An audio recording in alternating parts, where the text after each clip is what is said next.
What if Harry Potter was secretly raised by Voldemort? The boy arrived at Wool's orphanage on a Tuesday in November, wrapped in a blanket that smelled like smoke and something else, something sweet and wrong, like burnt sugar or scorched flowers. The woman who brought him did not give her name.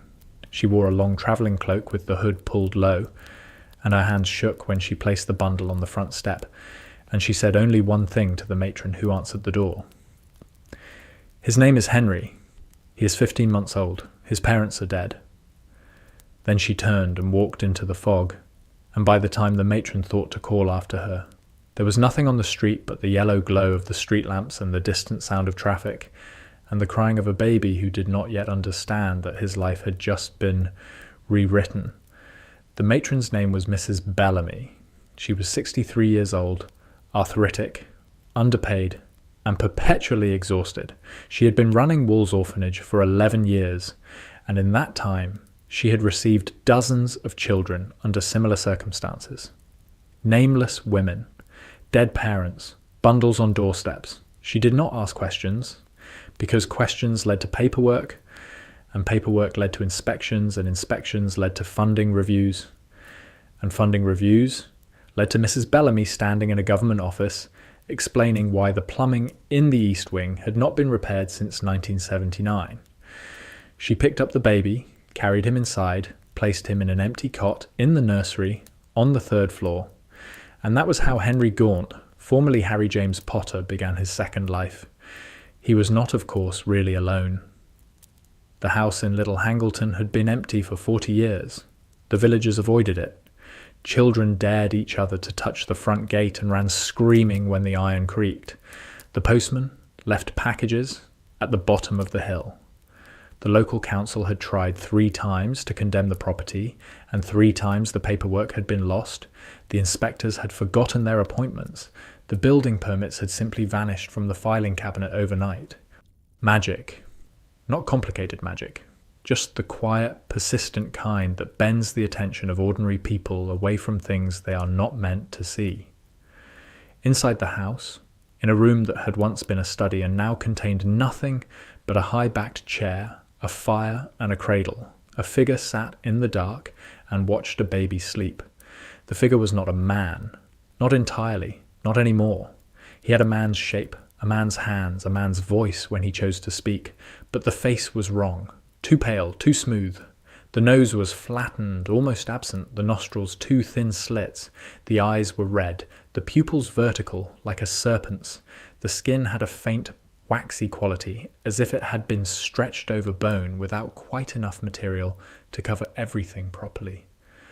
Lord Voldemort sat in the Riddle House and watched Harry Potter sleep in a cradle that had been conjured from thin air and lined with blankets that had been transfigured from old curtains. He had been watching for 6 hours. The baby made a sound, a small, wet, meaningless sound, the kind that babies make when they are dreaming about things that babies dream about, and Voldemort's hand, which had been resting on the arm of the chair, twitched, just once, a small involuntary movement, as if some part of him, some ancient, buried, nearly extinguished part that remembered what it was like to have a body and to feel things inside that body, had responded to the sound of a child without consulting the rest of him first. He did not pick the baby up. He did not touch the baby. He sat in his chair and watched with those red, unblinking eyes and the fire-cast shadows on the wall that moved like things alive. Bartemius Crouch. Junior arrived at the Riddle House 3 days after the fall. He came through the flue network, which should have been impossible because the Riddle House had no fireplace connected to the network. But Voldemort had prepared, had spent the months before Godric's Hollow preparing for every contingency, including the contingency that the attack on the Potters might not go as planned. The flue connection was one of 7 escape routes. The house in Little Hangleton was one of 4 safe locations. The woman who delivered the baby to Wool's orphanage was one of 3 intermediaries, each of whom knew only their specific role and nothing about the larger plan. Compartmentalization, The discipline of a man who trusted no one, not even himself. Crouch stumbled out of the fireplace, covered in soot, wild-eyed, vibrating with the particular manic energy that was his constant companion. He saw Voldemort, fell to his knees. My lord, I came as soon as—" "You are late, Bartemius. The Ministry, the raids, they're arresting everyone. Malfoy is claiming Imperius. Nott has gone underground. The Lestrangers are— I am aware of the political situation. Stand up. You look pathetic on your knees." Crouch stood. His eyes darted around the room, landed on the cradle, widened. "Is that—" "Yes. The Potter boy. You have the Potter boy. His name is Henry Gaunt. You will use that name and no other." Crouch stared at the cradle, at the baby sleeping inside it, at the thin, lightning-shaped cut on the baby's forehead, still red, still raw, still faintly pulsing with a magic that neither of them fully understood. "My lord, I don't— Why? The prophecy said he would be your destruction. Why would you keep him?" Voldemort stood. He moved with a fluidity that was not quite human, a grace that suggested the body he wore was a garment rather than a home. He walked to the cradle, looked down at the child. "The prophecy," he said, "is a tool. Like any tool, it can be wielded by whoever understands it best. The child is marked as my equal, my mirror, the other half of a magical equation that began the night I cast the killing curse, and it did not kill. But if the prophecy is true, then this child is the most dangerous being in the wizarding world, and the most dangerous thing you can do with a weapon is leave it in the hands of your enemies." Crouch was quiet for a moment. Then understanding dawned across his face, slow and terrible. "You're going to raise him. I am going to make him. Make him into what?" Voldemort looked at Crouch, those red eyes, calm, patient, containing a certainty that was either divine or insane, and possibly both. "Mine." The plan was meticulous. It had to be. Voldemort's body was failing. The killing curse that had rebounded at Godric's Hollow had not destroyed him, but it had damaged him in ways that he was only beginning to understand. His magic was unstable. His physical form was deteriorating. Some mornings he could barely hold a wand. Some nights he sat in the chair by the fire and felt the edges of himself coming apart, like a painting left in the rain, the colors running, the shapes dissolving. He needed time to recover, time to rebuild, time to study the connection that now existed between himself and the child, the connection forged by the rebounded curse, the fragment of his soul that had lodged itself in the boy's scar like a splinter in flesh. He could feel the child, not his thoughts, not his emotions, but his presence, a warmth at the edge of Voldemort's consciousness, a second heartbeat, faint but persistent, like a drum being struck in a distant room. The child was a Horcrux. Voldemort had not intended this, had not known it was possible. But the magic did not lie, and the fragment of soul buried in the boy's forehead was as real as the one sealed in the diary, the ring, the locket, the cup, the diadem. 6 anchors now, instead of 5. And the 6th was alive, breathing, growing. The implications were extraordinary. A living Horcrux could do things that objects could not. It could learn, adapt, develop its own magical abilities, amplified by the soul fragment it carried. In theory, a living Horcrux could become a vessel of such power that the original soul and the fragment could be reunited, merged, made whole, in a way that surpassed what either could achieve alone. In theory, Voldemort had never been afraid of theory. The child would be raised carefully, not by Voldemort directly. That was too dangerous, too exposed, too likely to be discovered. The wizarding world believed Voldemort was dead, believed it with the desperate, relieved certainty of people who have been afraid for too long and will believe anything that allows them to stop being afraid. This belief was useful. This belief was essential. Voldemort would not compromise it by appearing in public with a baby.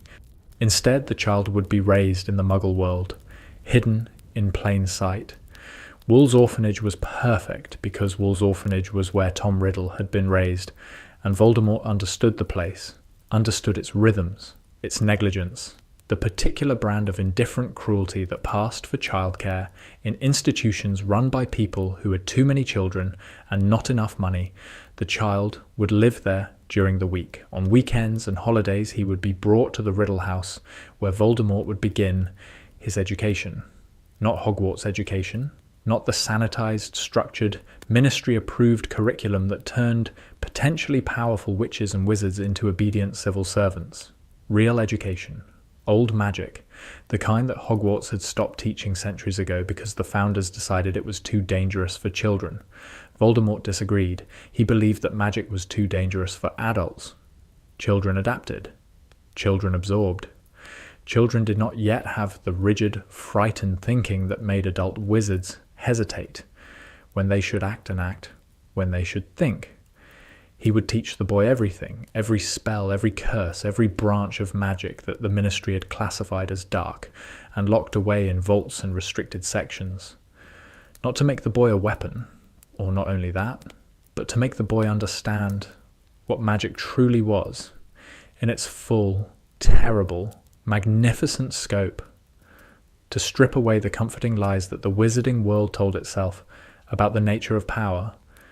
And then when the boy was ready, when the boy was old enough and strong enough and sufficiently committed to the vision that Voldemort had spent his life pursuing, the boy would return to the wizarding world.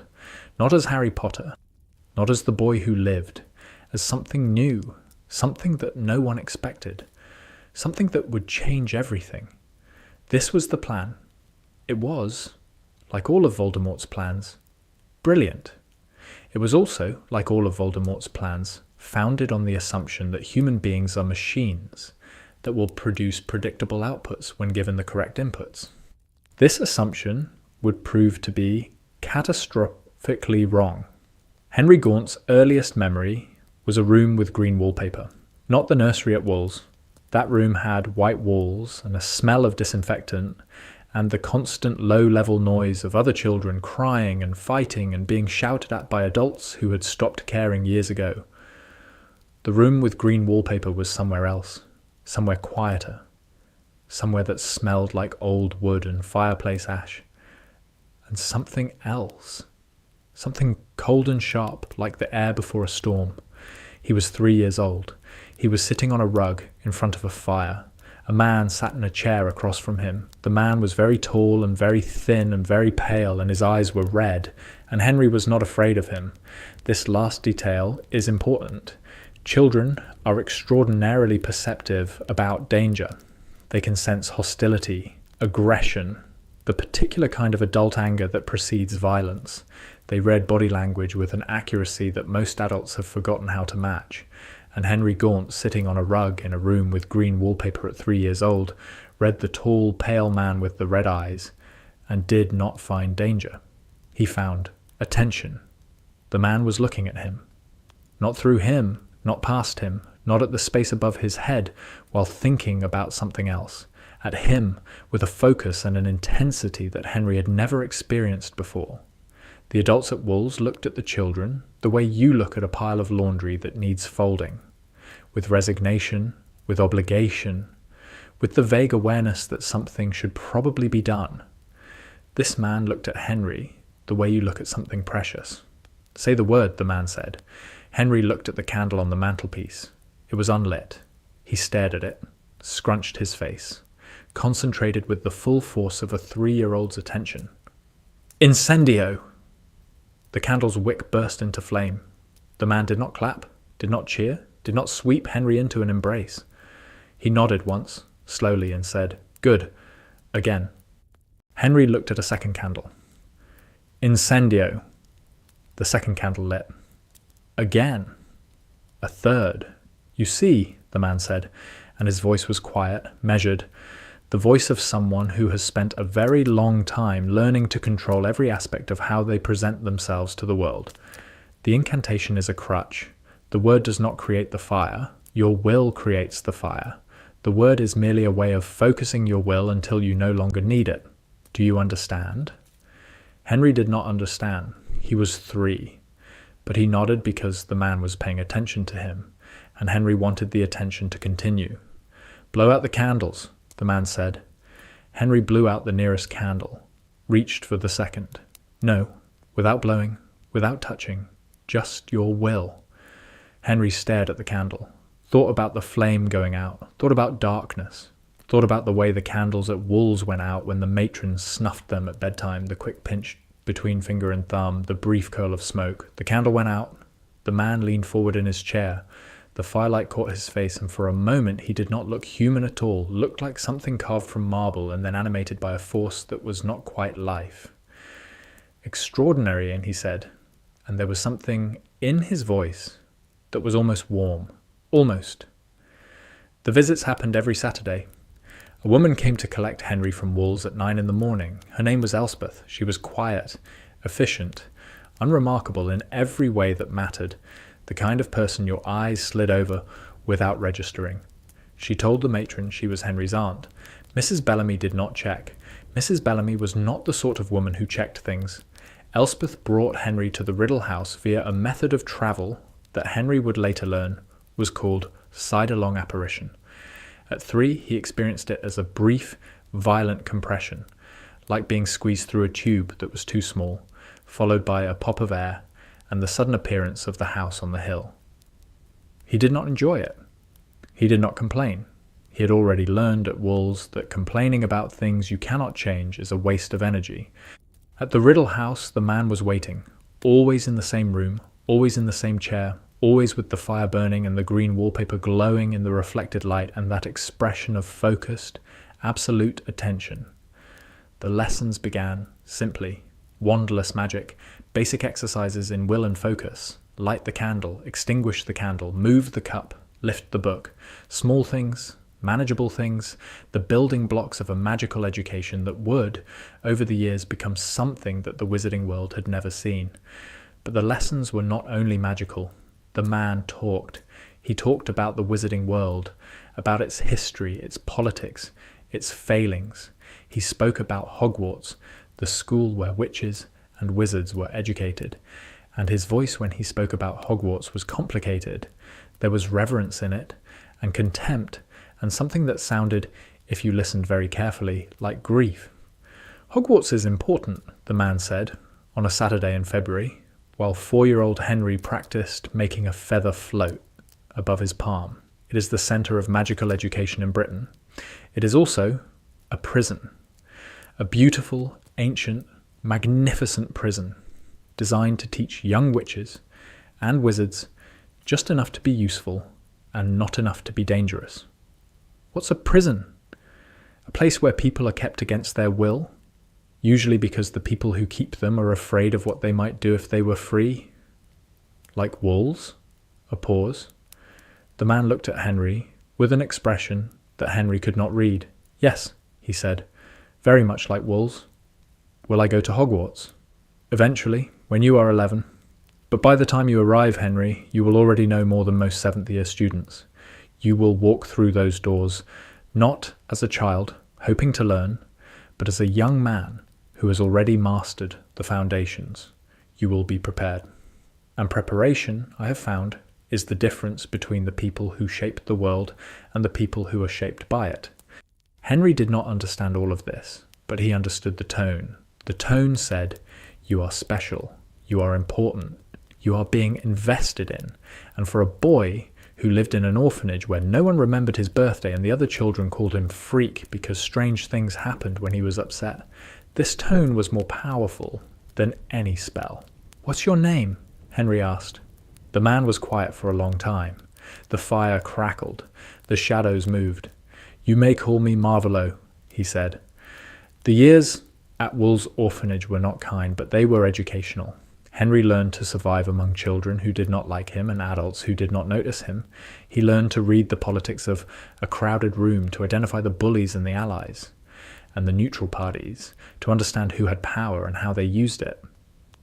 He learned that information was currency, that silence was armor, that the best way to avoid being hurt was to be so useful that hurting you would cost more than leaving you alone. He also learned to lie, not because Marvolo taught him to lie. Marvolo never explicitly instructed Henry in deception, but the situation itself was a lesson in deception. Every Saturday, Henry vanished from the orphanage and returned in the evening. The other children did not notice. The matron did not notice.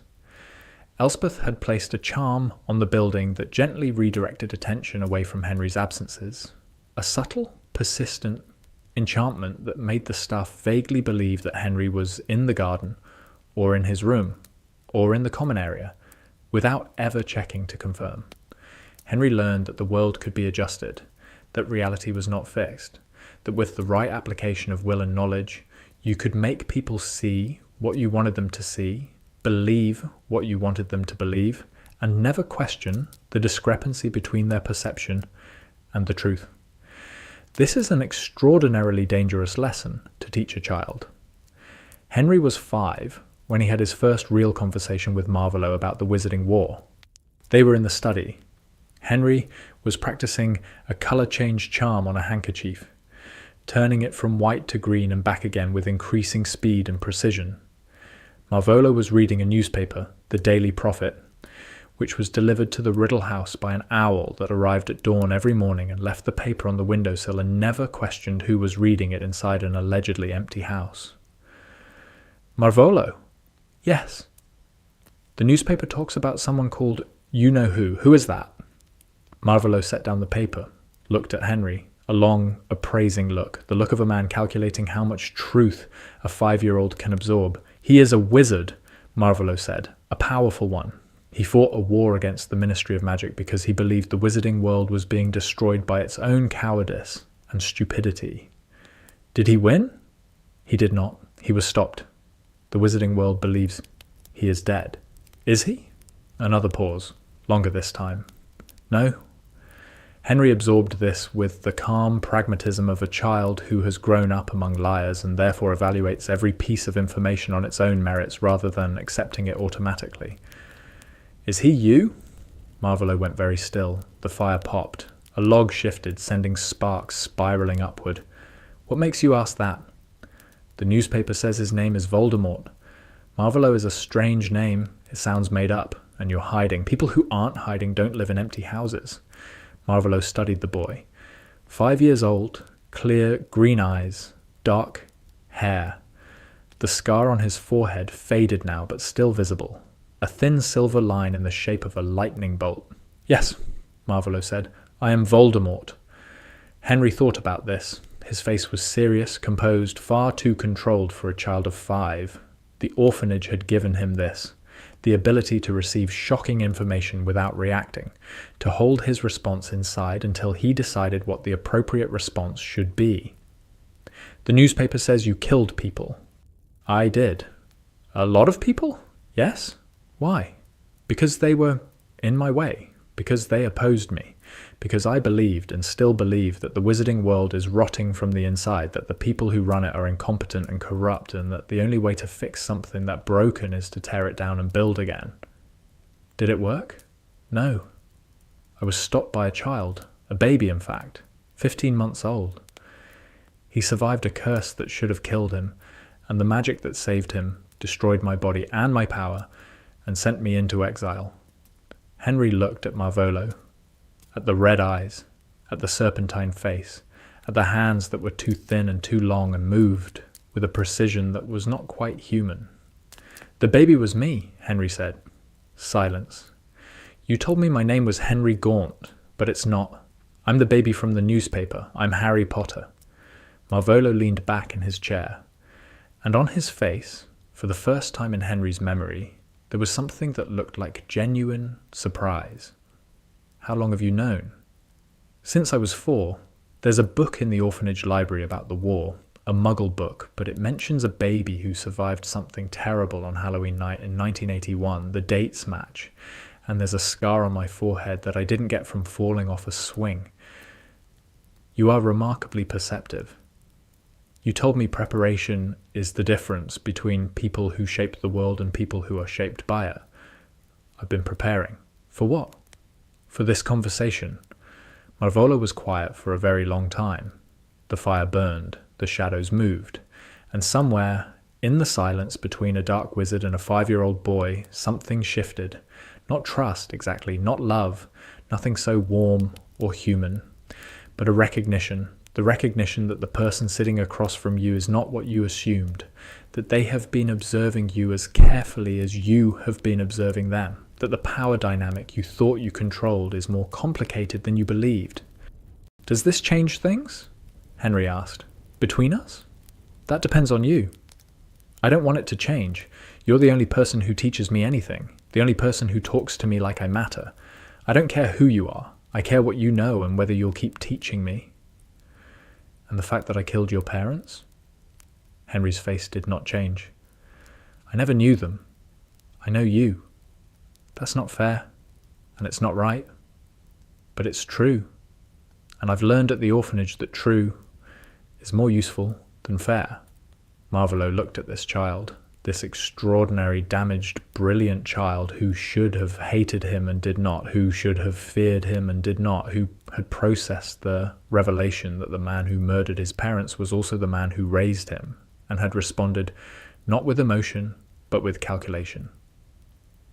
And Voldemort felt something that he had not felt in a very long time. Something that he did not recognize because he had spent decades systematically removing it from his psychological vocabulary. Unease. Because this child was not reacting the way a weapon reacts when it discovers who built it. This child was reacting the way a person reacts when they discover that the world is more complicated than they were told, and persons are unpredictable in ways that weapons are not. I will continue teaching you, Marvolo said, but you must understand something. The wizarding world believes you are dead. They mourned you. They built a monument. They moved on. If they discover that you are alive, that I have been raising you, everything changes. My cover is gone. My plans are exposed, and you become the most hunted child in Britain. Then we don't let them discover it. Agreed. And when I go to Hogwarts? When you go to Hogwarts, you go as Henry Gaunt. A muggle-raised orphan with no known wizarding connections, you will be unremarkable, you will be invisible, and you will learn everything that Hogwarts has to teach while reporting everything that Hogwarts tries to hide. A spy, an observer, spies serve masters. You serve yourself. I'm offering you an education, Henry. What you do with it, the choices you make, those are yours.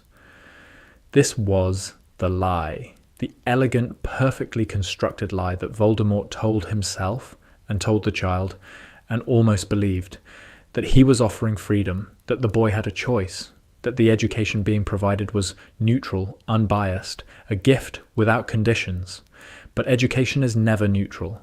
Every lesson contains a worldview. Every choice of what to teach is also a choice of what to withhold. And Voldemort, who understood manipulation the way a surgeon understands anatomy, had designed a curriculum that would produce exactly one outcome. A child who saw the wizarding world through Voldemort's eyes. A child who trusted Voldemort because Voldemort was the only person who had ever been honest with him. A child who believed that the institutions of magical Britain were corrupt, incompetent, and deserving of destruction, because the only information he had been given about those institutions came from a man who had spent his life trying to destroy them.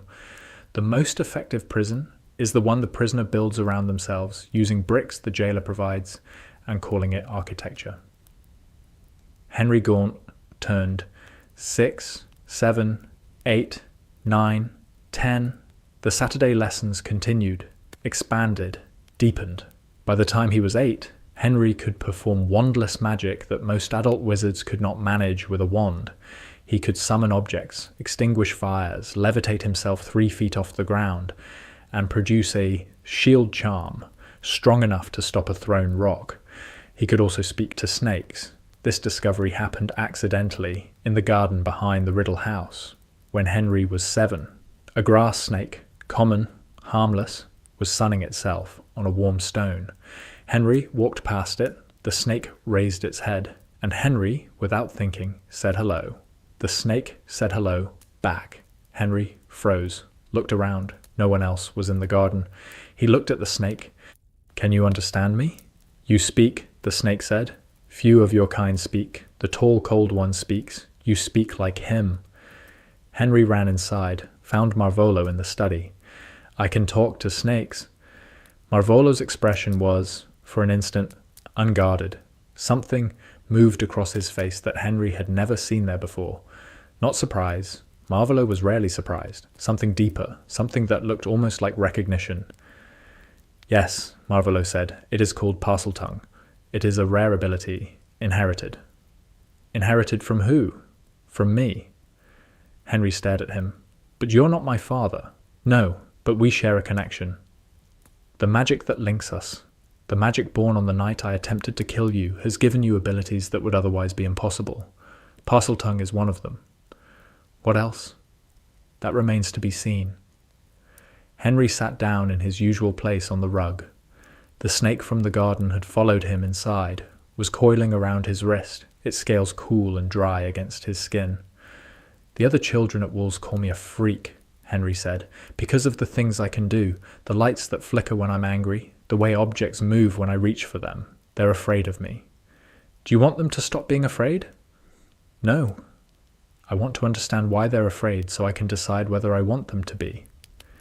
Marvolo looked at the boy with the snake on his wrist and the scar on his forehead, and for the second time in their acquaintance he felt that small, persistent unease. The boy was not developing according to specification. Voldemort had expected the child to become dependent, grateful, loyal. The orphanage would provide the deprivation. The Saturday lessons would provide the salvation.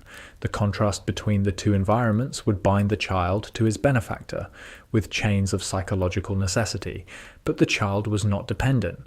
The child was analytical. He accepted the lessons, absorbed the knowledge, appreciated the attention. But he was also watching, always watching, with those green eyes that were too old for his face and too calm for his circumstances. He was filing information away, building a picture that Voldemort could not see, reaching conclusions that Voldemort could not predict. The weapon was developing a mind of its own. When Henry was 9, Marvolo gave him a wand, not his own wand, the yew and phoenix feather wand, that was one of the most powerful magical instruments in the world.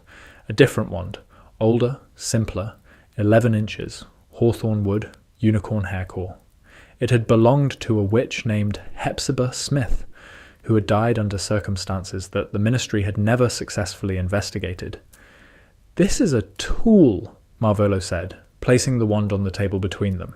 "It amplifies your magic, focuses it, gives it structure and precision. Wandless magic is raw, powerful, unpredictable. Wand magic is controlled. You need both." Henry picked up the wand.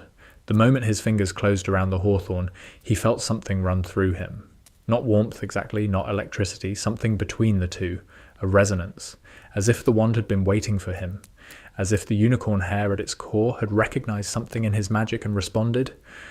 "It works," Henry said. "Try a spell, Lumos." Henry pointed the wand at the ceiling. Lumos. Light. Not the faint, flickering light of a first attempt. A beam, clean, strong, steady. The room was flooded with white brilliance. Marvolo's face, caught in the sudden illumination, looked almost skeletal. "Nox," Henry said, and the light went out. "Your control is excellent," Marvolo said. "The wand is a good match. Not perfect. You will find your perfect wand at Ollivander's when you are 11, but sufficient for now." Over the next 2 years, Marvolo taught Henry the standard Hogwarts curriculum: charms, transfiguration, defense against the dark arts. Potions theory, though practical potions work, required a laboratory and ingredients that the Riddle House did not possess. History of magic, which Marvolo taught very differently from the way it was taught at Hogwarts, because Marvolo considered the Hogwarts version to be a careful, systematic distortion of the truth. "Binns teaches facts without context," Marvolo said. "He tells you that the Goblin rebellions happened in 1612 and 1752 without explaining why they happened, what the goblins were fighting for, or why the Ministry's response was a masterclass in institutional cowardice. He tells you that Grindelwald was defeated by Dumbledore in 1945 without explaining that Grindelwald and Dumbledore were once lovers, that they shared the same dream of wizarding supremacy, and that Dumbledore's great moral awakening came only after his own sister was killed in a three-way duel that he helped start. That..." Henry wrote this down. He wrote everything down. He had notebooks now, stacked in a trunk under his bed at Wool's, filled with observations and spell theory and historical analysis and questions that he saved for Saturdays. "You talk about Dumbledore a lot," Henry said, during one of these history lessons. "Dumbledore is the central figure of modern wizarding Britain. He's the headmaster of Hogwarts. He's the chief warlock of the Wizengamot. He's the supreme mugwump of the International Confederation of Wizards. He is, in every way that matters, the most powerful man in the country, and you don't like him. My feelings about Dumbledore are irrelevant. What is relevant is that he is a man of extraordinary ability, who uses that ability to maintain a system that benefits himself and the people who agree with him, while presenting himself as a benevolent guardian who acts only in the interests of the greater good. Is he dangerous?" Marvolo paused, considered. "Dumbledore is the only wizard alive who frightens me, not because he is more powerful, though his power is considerable, but because he is intelligent enough to understand what I am doing and compassionate enough to try to stop me for reasons that are genuinely moral rather than merely political. You respect him. I respect his abilities. I despise his choices. He could have changed the world. Instead, he chose to preserve it." "What's wrong with preserving the world?" Marvolo looked at Henry with those red eyes. "The world, as it currently exists, is a place where magical children are left in Muggle orphanages because the wizarding government does not have a system for identifying and protecting them. It is a place where the statute of secrecy forces an entire population to live in hiding. It is a place where talent and intelligence are less important than blood status and family connections. Do you think that world is worth preserving?" Henry thought about Wolves, about the matron who never learned his name, about the children who threw things at him, about the government inspectors who came once a year and looked at the building and the children and the food and declared everything satisfactory. "No," he said, "then you understand why I fight." This was the moment, the quiet, undramatic, invisible moment when the curriculum achieved its purpose. Not through force or manipulation or any spell more complex than a well-timed question, but through the oldest and most effective tool of persuasion, shared experience. Marvolo had been raised in an orphanage. Henry had been raised in an orphanage. The world had failed them both. And the conclusion that the world needed to be torn down and rebuilt followed naturally, logically, inevitably, except that Henry Gaunt was not Tom Riddle. He had the same circumstances, the same deprivation, the same isolation. But he had something that Tom Riddle never had. He had been loved, once, briefly, by a woman who died to protect him. And the protection that Lily Potter's sacrifice had placed on her son was not merely physical. It was not merely a shield against dark magic. It was a seed, buried deep below the layers of trauma and cynicism and calculated detachment, buried below the education that Voldemort had so carefully designed. A seed that would, given time and the right conditions, grow into something that Voldemort could not understand and therefore could not control. But that was later. For now, the seed was dormant, and the boy who carried it was preparing to enter Hogwarts. Diagon Alley, August 1991. Henry Gaunt walked through the entrance behind the leaky cauldron and stepped into the wizarding world for the first time, and the world did not disappoint.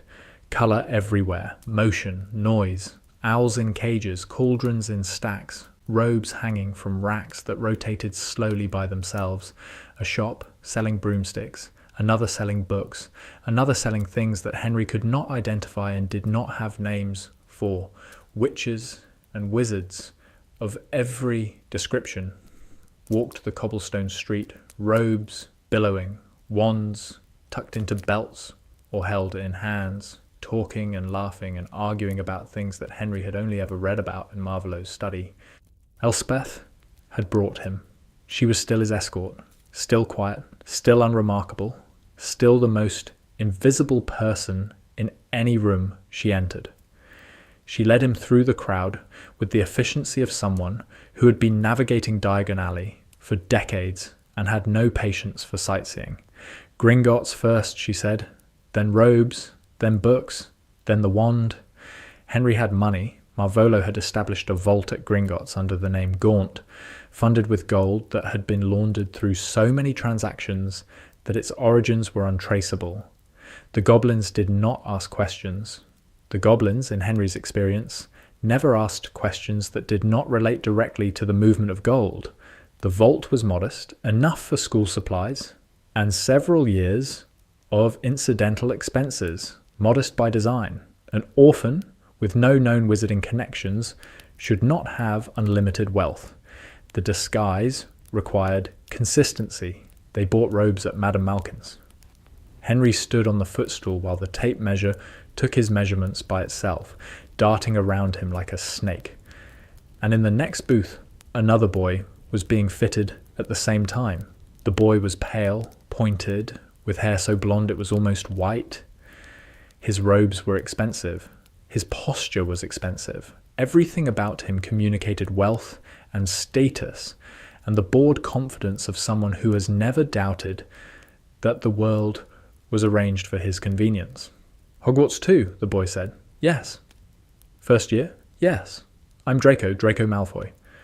Henry recognized the name. Marvolo had spoken of the Malfoys.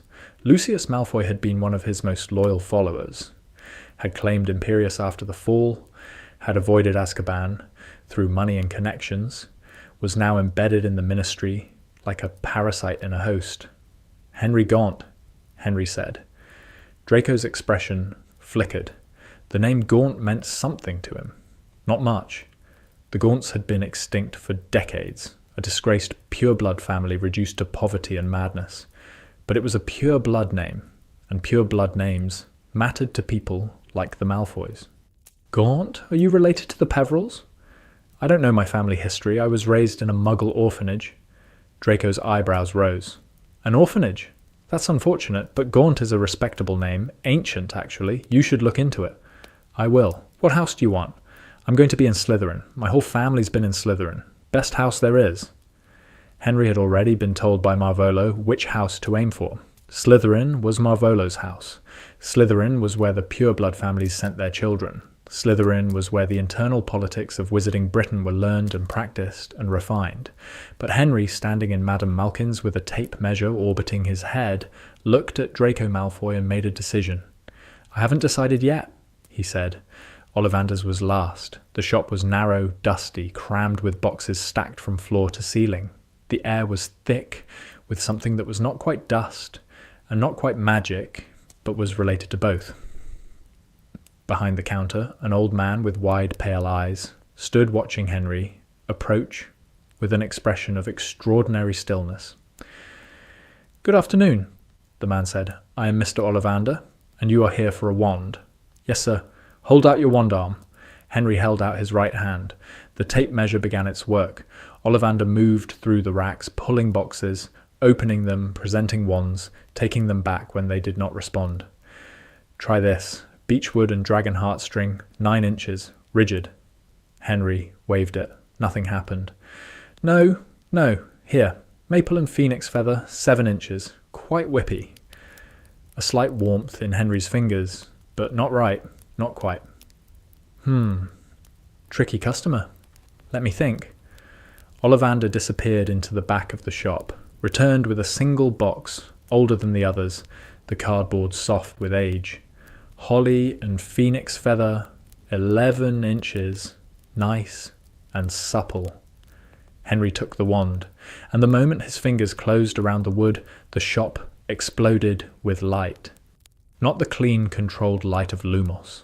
Something wilder, something that had colour and texture and weight, gold and red and white, swirling through the air like living things, filling the shop, reflecting off the glass and the metal and Ollivander's wide, luminous eyes. Henry felt the wand vibrate in his hand, felt it singing, felt it recognizing him with a joy that was almost human. "Oh," Ollivander breathed. "Oh, my. What is it?" "That wand. Holly and phoenix feather. I remember every wand I've ever sold, Mr. Gaunt. Every single one. The phoenix whose tail feather resides in your wand gave another feather, just one other, and the one that other feather lives in did great things. Terrible, yes, but great." Henry held the wand. The light was fading now, settling, the shop returning to its dusty dimness. But the warmth in his hand remained, the connection, the sense of something fitting into place that had been missing. "Whose wand?" Henry asked. Ollivander looked at him, those pale silvery eyes, ancient and knowing and completely unafraid. "You already know, don't you?" Henry said nothing. "Curious," Ollivander said. "Very curious indeed." Henry paid for the wand, left the shop, stood in the street outside with the holly wand in his hand and the hawthorn wand in his trunk, and the knowledge, settling into him like water into soil, that his wand was the twin of Voldemort's. He had not told Marvolo about the connection, had not asked, had already known on some level that was deeper than knowledge and closer to instinct that the wands would be linked. He was 11 years old. He was going to Hogwarts. He had been raised by the most dangerous dark wizard in history. He carried a piece of that wizard's soul in his scar. He spoke to snakes. He could perform magic that most adults could not. And he was about to walk into a castle full of people who had no idea who he was or what he had been made to become. Henry Gaunt stood in Diagon Alley and felt, for the first time in his life, genuinely afraid. Not of Hogwarts, not of the other students, not of the teachers or the lessons or the sorting. Afraid of himself, because standing in the sunlight surrounded by ordinary witches and wizards going about their ordinary lives, he realized that he liked them. Liked the noise, the colour, the chaotic, messy energy of people living without fear. Liked the family arguing about cauldron sizes outside potages. Liked the children pressing their faces against the window of quality Quidditch supplies. Liked the old witch feeding pigeons on the steps of Gringotts. And liking them was dangerous, because liking them meant caring about them. And caring about them meant that when the time came, when Marvolo's plan reached its conclusion, when the world was supposed to be torn down and rebuilt, Henry might hesitate. Hesitation, Marvolo had taught him, was death, but Henry was beginning to suspect that hesitation might also be something else. It might be conscience. The books were purchased at Flourish and Blott's. Henry moved through the shelves with the practiced efficiency of someone who already knew what half of them contained. He bought the required texts, then lingered, running his fingers along spines that Marvolo had never mentioned. Muggle relations and modern history, the ethics of magical governance, wand law, and consent when magic binds. Elspeth noticed. Those are not on the list. I'm curious. About what? About the version of the wizarding world that Marvolo doesn't talk about. Elspeth looked at him for a long, measured moment. She was not a demonstrative woman. In 10 years of Saturday escorts, she had revealed nothing about herself, her opinions, her feelings. She was a function, not a person. But in that moment, something flickered across her face. Something that might have been approval. "Be careful," she said. Curiosity is the one thing he didn't plan for. Platform 9 3/4, September the 1st, 1991.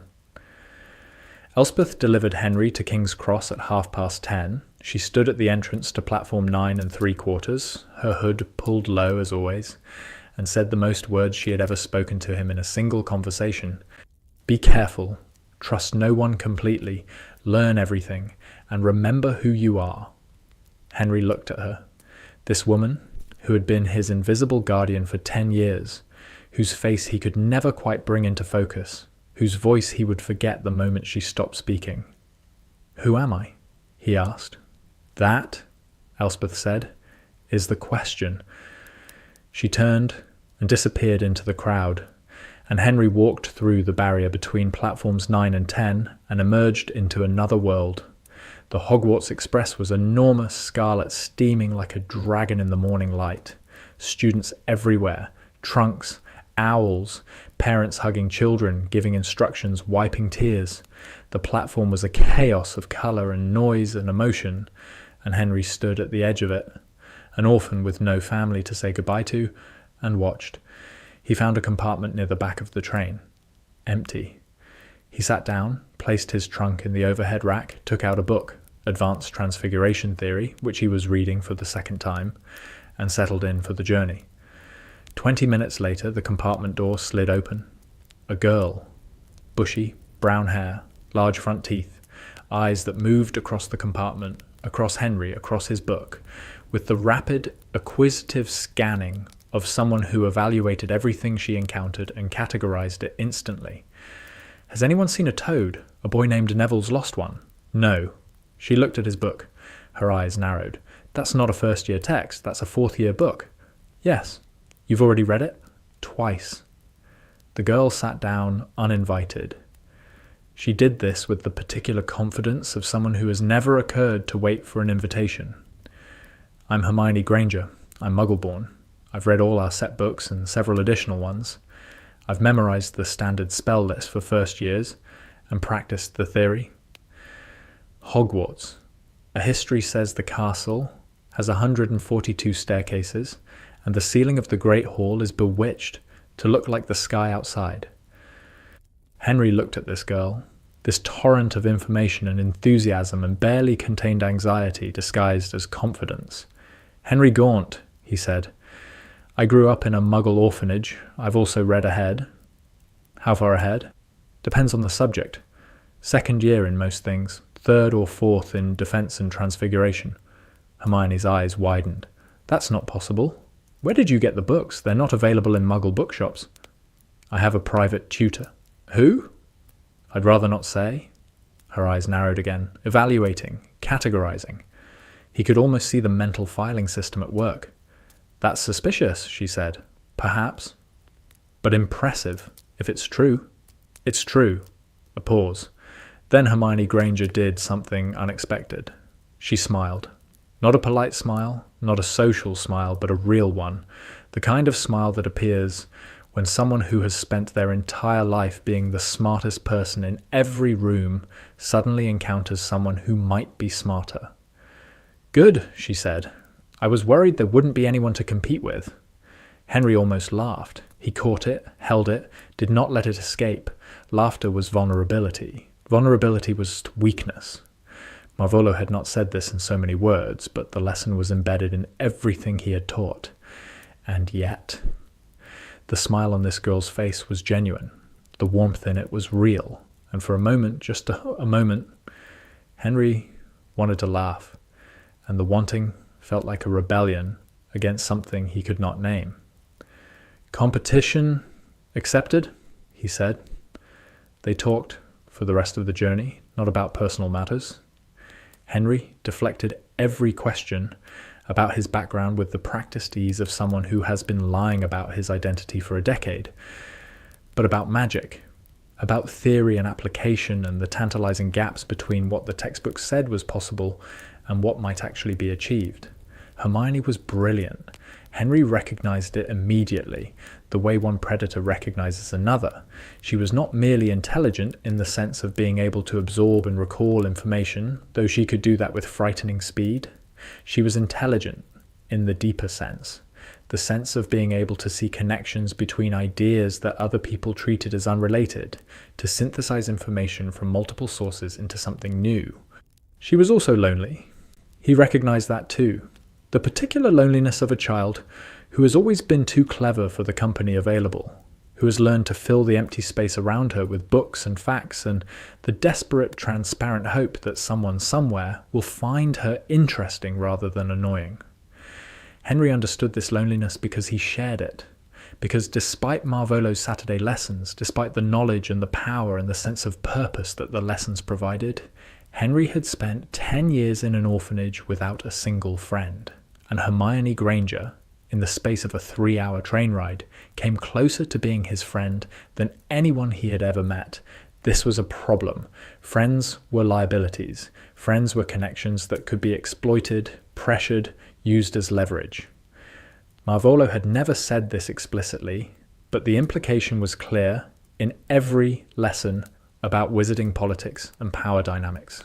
The people around you are either tools or threats. Manage them accordingly.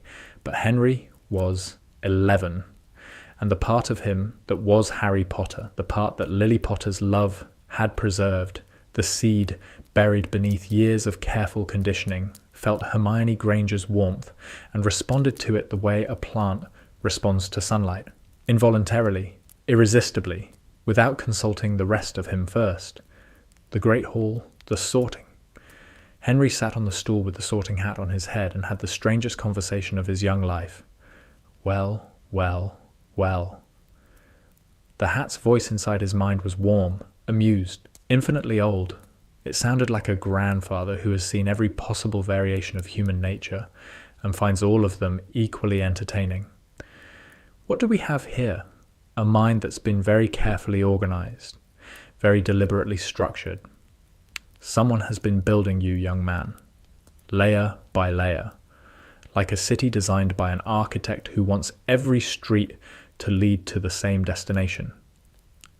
Henry did not respond. He had been trained in occlumency since he was 8, the art of shielding one's mind from external intrusion. Marvolo had taught him. Marvolo was one of the greatest legilimens who had ever lived. But the sorting hat was not a legilimens. The hat did not read thoughts. The hat read something deeper, something closer to the core of a person, the architecture of the soul. "Oh, don't try to hide from me," the hat said, with genuine amusement. "I've been doing this for 1,000 years. I've sorted Dark Lords and Saints and everything in between. The shields you've built are impressive for an 11-year-old, but they're shields against people. I'm not a person, I'm a hat." Henry felt the hat's awareness move through him, felt it examining the structure that Marvolo had built, the knowledge, the skill, the cold analytical framework that processed the world in terms of power and strategy and advantage. "Slytherin would serve you well," the hat said. "The architecture is certainly Slytherin. Someone went to great trouble to make you fit there. But architecture is not character.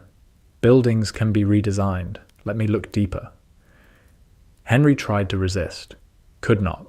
The hat slipped past his defenses, with the ease of water flowing through cracks in stone. Ah, there it is. Underneath all the training and the conditioning and the careful construction, a different foundation, something older than the architecture, something that was there before the building began. The hat was quiet for a moment. When it spoke again, its voice was different, softer, almost gentle.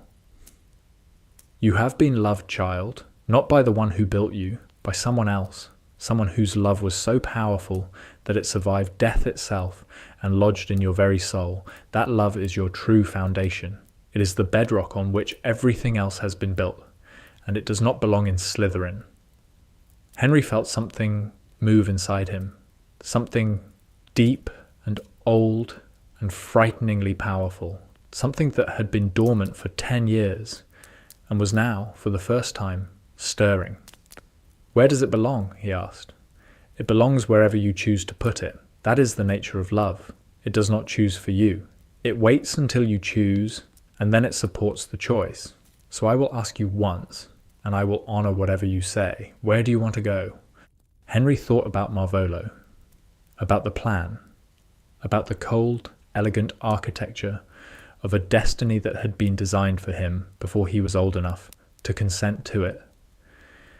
He thought about Hermione Granger on the train, smiling because she had found someone to compete with. He thought about the families on platform 9 3/4, the mothers hugging their children, the fathers giving advice, the ordinary warmth of ordinary people who had never been told that warmth was weakness. He thought about the voice in the Riddle House study, calm and controlled and absolutely certain, telling him that the world was broken and needed to be torn down and rebuilt. And he thought about a question that he had never asked and Marvolo had never answered. What if the world isn't broken? What if I am? "Gryffindor," Henry said. The hat did not hesitate. "Gryffindor!" The Gryffindor table cheered. Henry walked toward them on legs that felt uncertain, which was new. He sat at the end of the bench. Hermione Granger, already sorted, already seated, already organizing her place setting with the precision of someone who approaches dinner the way other people approach surgery, turned and grinned. "I knew it," she said. "You didn't look like a Slytherin." "What does a Slytherin look like?" "Someone who's already figured out where they're going to sit based on who's politically useful. You looked like someone who was trying to figure out who they are. That's Gryffindor." Henry did not know what to say to this. He did not know what to say to most things that Hermione said.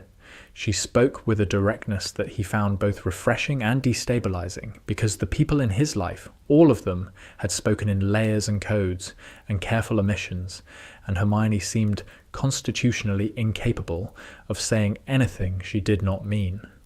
A red-haired boy sat down across from him, freckled, gangly, grinning with the uncomplicated delight of someone who has just gotten exactly what they wanted. "Ron Weasley," the boy said. "Brilliant, isn't it? Gryffindor. My whole family's been in Gryffindor. Would have been mortifying if I'd ended up in Hufflepuff or something. No offense to Hufflepuff. Henry Gaunt." "Gaunt? Don't know that name. Reckon you're Muggle-born?" "Muggle-raised. There's a difference." "Is there?" "My dad would love you either way. He's obsessed with Muggles. Collects plugs." Henry stared at Ron Weasley, at the cheerful, open, entirely unguarded face, at the hand-me-down robes that were slightly too short in the sleeves, at the complete absence of pretense or calculation. In the world Marvolo had described, people like Ron Weasley were background noise, unremarkable, unimportant, a pure-blood family without wealth or influence, useful as foot soldiers perhaps, but not as allies. But Henry sitting across from Ron Weasley in the great hall of Hogwarts with the enchanted ceiling showing stars above him and the candles floating and the food appearing on golden plates did not see a foot soldier. He saw a boy who was happy, simply, uncomplainedly, fundamentally happy, happy to be here, happy to be in Gryffindor, happy to be eating roast chicken, happy to be talking to a stranger, as if the stranger might be a friend. And Henry, who had never been happy in his life, who had been purposeful and focused and driven and satisfied, but never happy, looked at Ron Weasley's happiness and felt something crack inside him. Not break, crack. A hairline fracture in the architecture Marvolo had built. Tiny, almost invisible, but present. The first weeks at Hogwarts were a revelation. Not because of the classes, which Henry already knew the content of. Not because of the castle, which was extraordinary, but which Henry had been prepared to expect. Not because of the teachers, who ranged from excellent to incompetent, and all of whom were exactly as Marvolo had described. The revelation was the people. Henry had been taught that the wizarding world was a system, a machine, a structure of power and obligation and hierarchy that could be mapped, predicted, and eventually controlled. And this was true in the way that all abstractions are true, which is to say partially, and in the places where it was false, the places where human beings deviated from the model were precisely the places that mattered most. Ron Weasley was not a system. Ron was a person who gave away his last chocolate frog because he thought Henry looked hungry, who laughed at his own jokes before he finished telling them, who was terrible at homework and brilliant at chess and incapable of holding a grudge for more than 20 minutes. Hermione Granger was not a machine.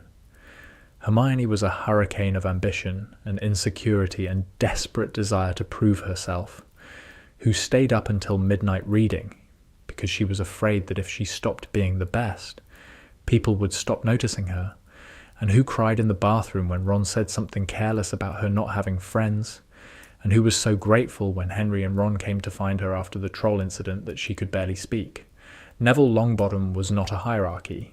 Neville was a boy who had been told his entire life that he was not enough, that his magic was weak, that he was a disappointment to his grandmother, and who kept showing up anyway, kept trying, kept failing and trying again, with a persistence that Henry recognized as the most profound form of courage he had ever witnessed.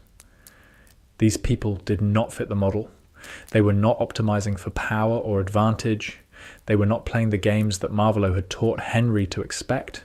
They were simply living with all the messiness and contradiction and beautiful, infuriating irrationality that living implies. And Henry, despite every lesson and every warning and every carefully constructed wall inside his mind, began to love them. He did not recognize it as love. He called it something else. Strategy, investment, the cultivation of useful relationships, the building of a network inside Gryffindor that would serve him when the time came. But it was love, the real kind, the kind that Lily Potter had died for, the kind that Voldemort had spent his entire life trying to annihilate because He could not understand it, and therefore could not control it. The seed was growing. On a Saturday in October, Henry did not go to the Riddle House. This had never happened before. For 10 years, every Saturday, without exception, Elspeth had collected him and delivered him to Marvolo and returned him in the evening. The routine was absolute. The discipline was total. But Henry was at Hogwarts now, and Hogwarts did not permit students to leave the grounds. And the arrangement that had worked at Wool's, the quiet charm that bent attention away from his absences, could not work in a castle that was itself alive and aware and protected by enchantments 1,000 years old. Marvolo had anticipated this, had told Henry that during term their contact would be limited to letters, written in code, delivered by a nondescript owl that could not be traced. The first letter arrived on October 3rd. Henry, report on your progress. What house were you sorted into? What have you learned about the castle's defences? What is Dumbledore's current state of health? Henry held the letter, read it twice, and for the first time in his life considered not responding, not because he was afraid, not because he had forgotten his mission, but because the letter read differently now.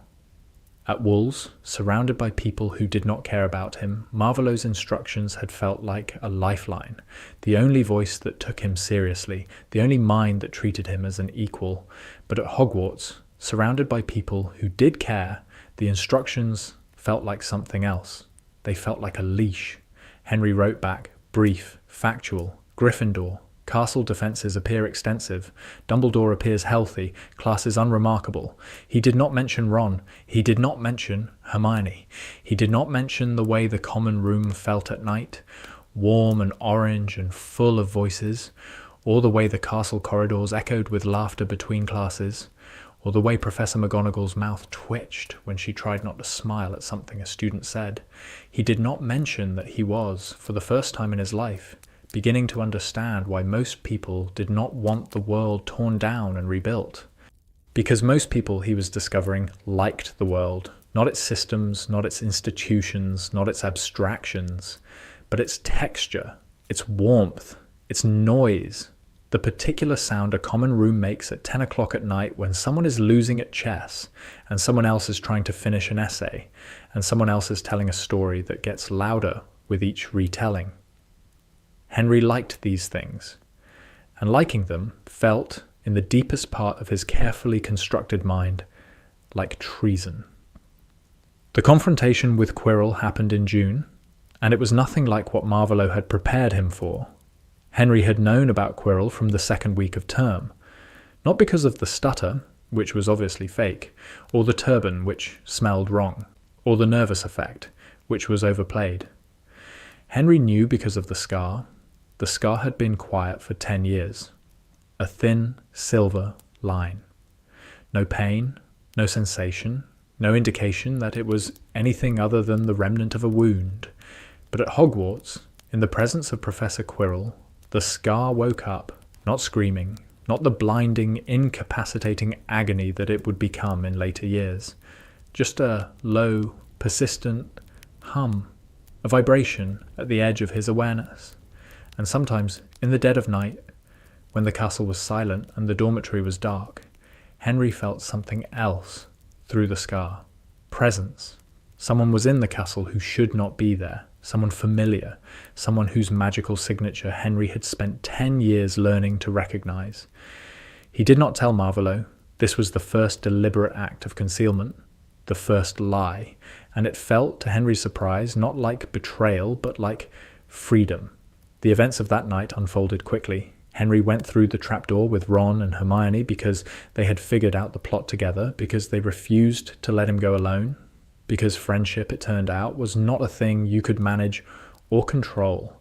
It was a thing that dragged you into danger whether you wanted to go or not.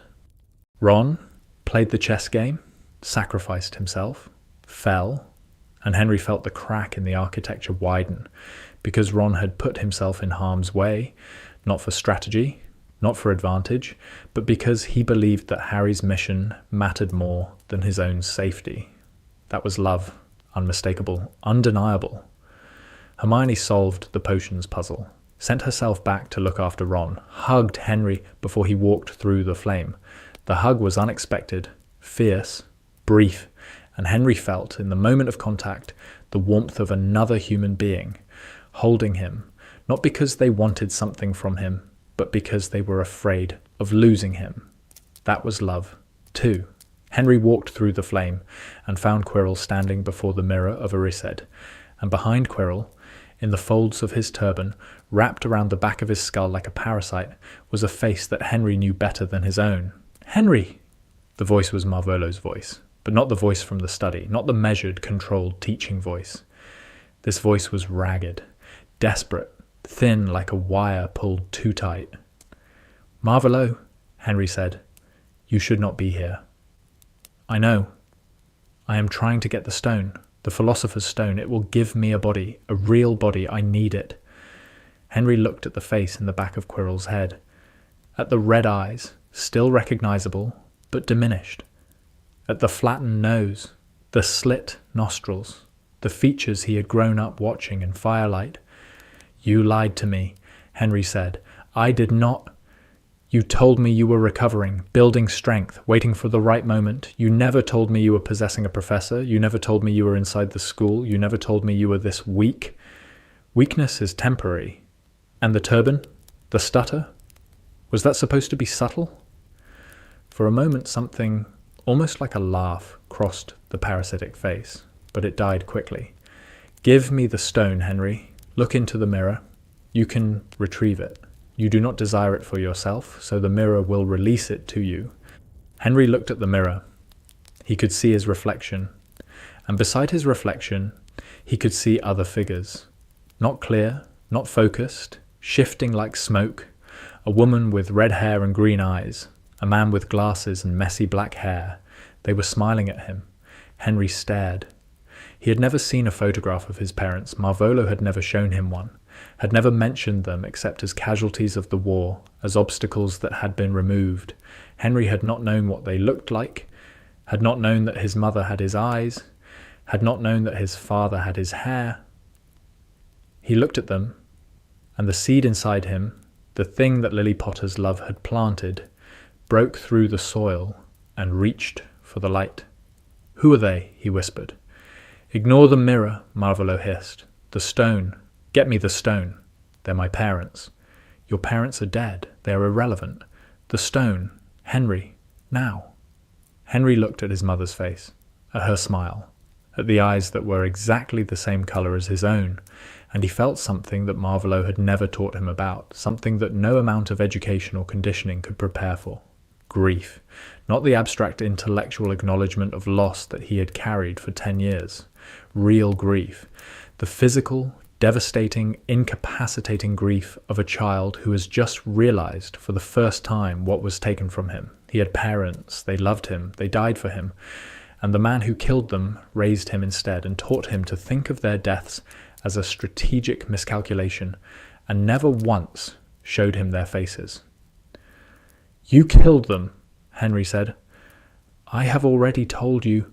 You killed them, and you took me, and you raised me like a weapon, and you never once told me they loved me. Love is...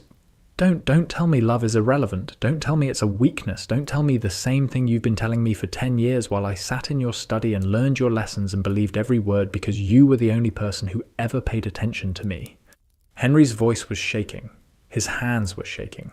The scar on his forehead was burning. Not with the hum he had felt all year, but with genuine, searing pain, as if the fragment of Voldemort's soul inside him was recoiling from the emotions that were flooding through the host it inhabited. "You don't get to tell me what love is," Henry said, "because you don't know.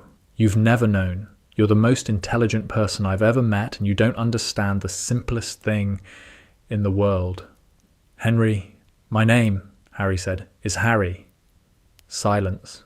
The mirror reflected 3 figures, a boy, a woman, a man. The woman reached forward and pressed something into the reflection of the boy's hand. In the real world, Harry felt a weight settle into his pocket. The stone. "Give it to me," Marvolo said. "No." "Give it to me, or Quirrell will take it by force.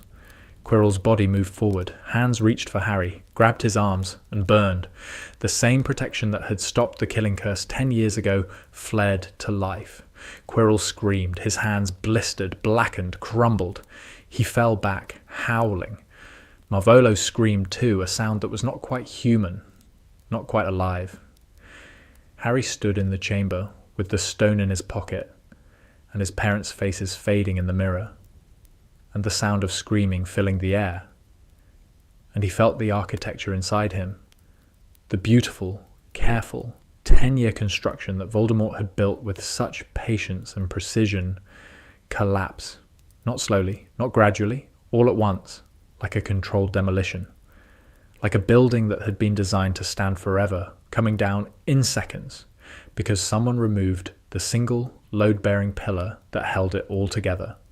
The pillar was the lie that Voldemort cared about him, the lie that the lessons were a gift, the lie that the education was neutral, the lie that the world was broken and only Voldemort could fix it. The lie crumbled, and what it revealed underneath was not emptiness. It was a foundation, older than the architecture, stronger than the building, made of something that Voldemort had never accounted for because he did not believe it existed. Harry Potter collapsed on the stone floor of the chamber, the Philosopher's Stone in his pocket, his scar splitting with pain, and the last thing he heard before he lost consciousness was a voice, not Marvolo's voice, not Quirrell's voice, a voice that came from inside the scar, from the fragment of soul that lived there, and the voice said one word: no. He woke in the hospital wing, white sheets, sunlight, the smell of healing potions and clean linen. Dumbledore was sitting beside his bed. Harry had never spoken to Dumbledore directly, had observed him from across the Great Hall, had assessed him as Marvolo had taught, intelligent, powerful, dangerous, kind, in a way that was itself a form of strategy. But he had never been alone with the old man, had never been this close. Dumbledore's eyes were blue, not cold blue, not sharp blue. The blue of a summer sky that has seen rain and is now clearing, the kind of blue that contains both sadness and light. "Good morning, Mr. Gaunt," Dumbledore said. Harry looked at him, at the half-moon's spectacles, the long silver beard, the gentle expression that concealed a mind as sharp and dangerous as any in the wizarding world. "You know," Harry said, "don't you?" It was not a question. "I know that your name is not Henry Gaunt. I know that the boy who was placed in a Muggle orphanage 10 years ago was Harry Potter. I know that Tom Riddle has been raising you, and I know that you chose Gryffindor." "How long have you known?" "Since the day you arrived. The Sorting Hat and I have a long-standing arrangement regarding students of particular interest. It told me what it found inside your mind, the structure, the conditioning, and the foundation beneath it." "Why didn't you say anything?" "Because saying something would have accomplished nothing. You would have denied it. Or, more likely, you would have confirmed it and used the revelation strategically, as Tom taught you to do. The only person who could undo what Tom built was you, and you could only do it when you were ready. I wasn't ready. You were ready the moment you chose Gryffindor. Everything since then has been the slow, painful, inevitable process of becoming the person that choice implied." Harry was quiet. Outside the window he could hear birds, the mundane, ordinary sound of birds singing in the morning, oblivious to dark wizards and orphanages and boys who had been raised as weapons and were only now beginning to understand what they might become instead. "What happens now?" Harry asked. "That is entirely up to you. You're not going to arrest me, expel me, hand me over to the Ministry? For what crime? Being raised by a man who took you against your will? Being educated in magic that you did not choose? Being 11 years old and confused? Those are not crimes, Harry. Those are misfortunes. I passed information to Marvolo about the school. You passed information that I allowed you to pass. Information that was either harmless or deliberately misleading. I have been aware of your correspondence since October." Harry stared at him. "You intercepted my letters?" "I did not need to. The castle's wards monitor all magical communication. I read your reports to Tom and found them remarkably sanitized. You told him nothing of real strategic value. You mentioned no names. You gave him no vulnerabilities. I was being careful. You were protecting people you had come to care about. Ron, Hermione, your classmates. You told Tom about defenses and structures and schedules, the kind of information that a spy would provide. But you told him nothing about the human beings inside the castle. Nothing that could be used to hurt them. That doesn't make me a good person. No, it makes you a person, which is considerably more than Tom intended. Harry looked at the ceiling, at the white paint and the ancient stone and the patterns of sunlight moving across both. He's not dead, Harry said. Whatever happened in the chamber, it didn't kill him. He's still out there, still planning. Yes, he is. And the thing in my scar, the fragment, I can feel it. It's part of him. Dumbledore's expression did not change, but his eyes, those blue, ancient, impossibly kind eyes, became very still. Yes, he said, I know about that too. Can you remove it? Not without great risk. The fragment is deeply embedded. It has been part of you for 10 years. Removing it would require magic of extraordinary precision, and the consequences of failure would be severe. For me or for him? For both.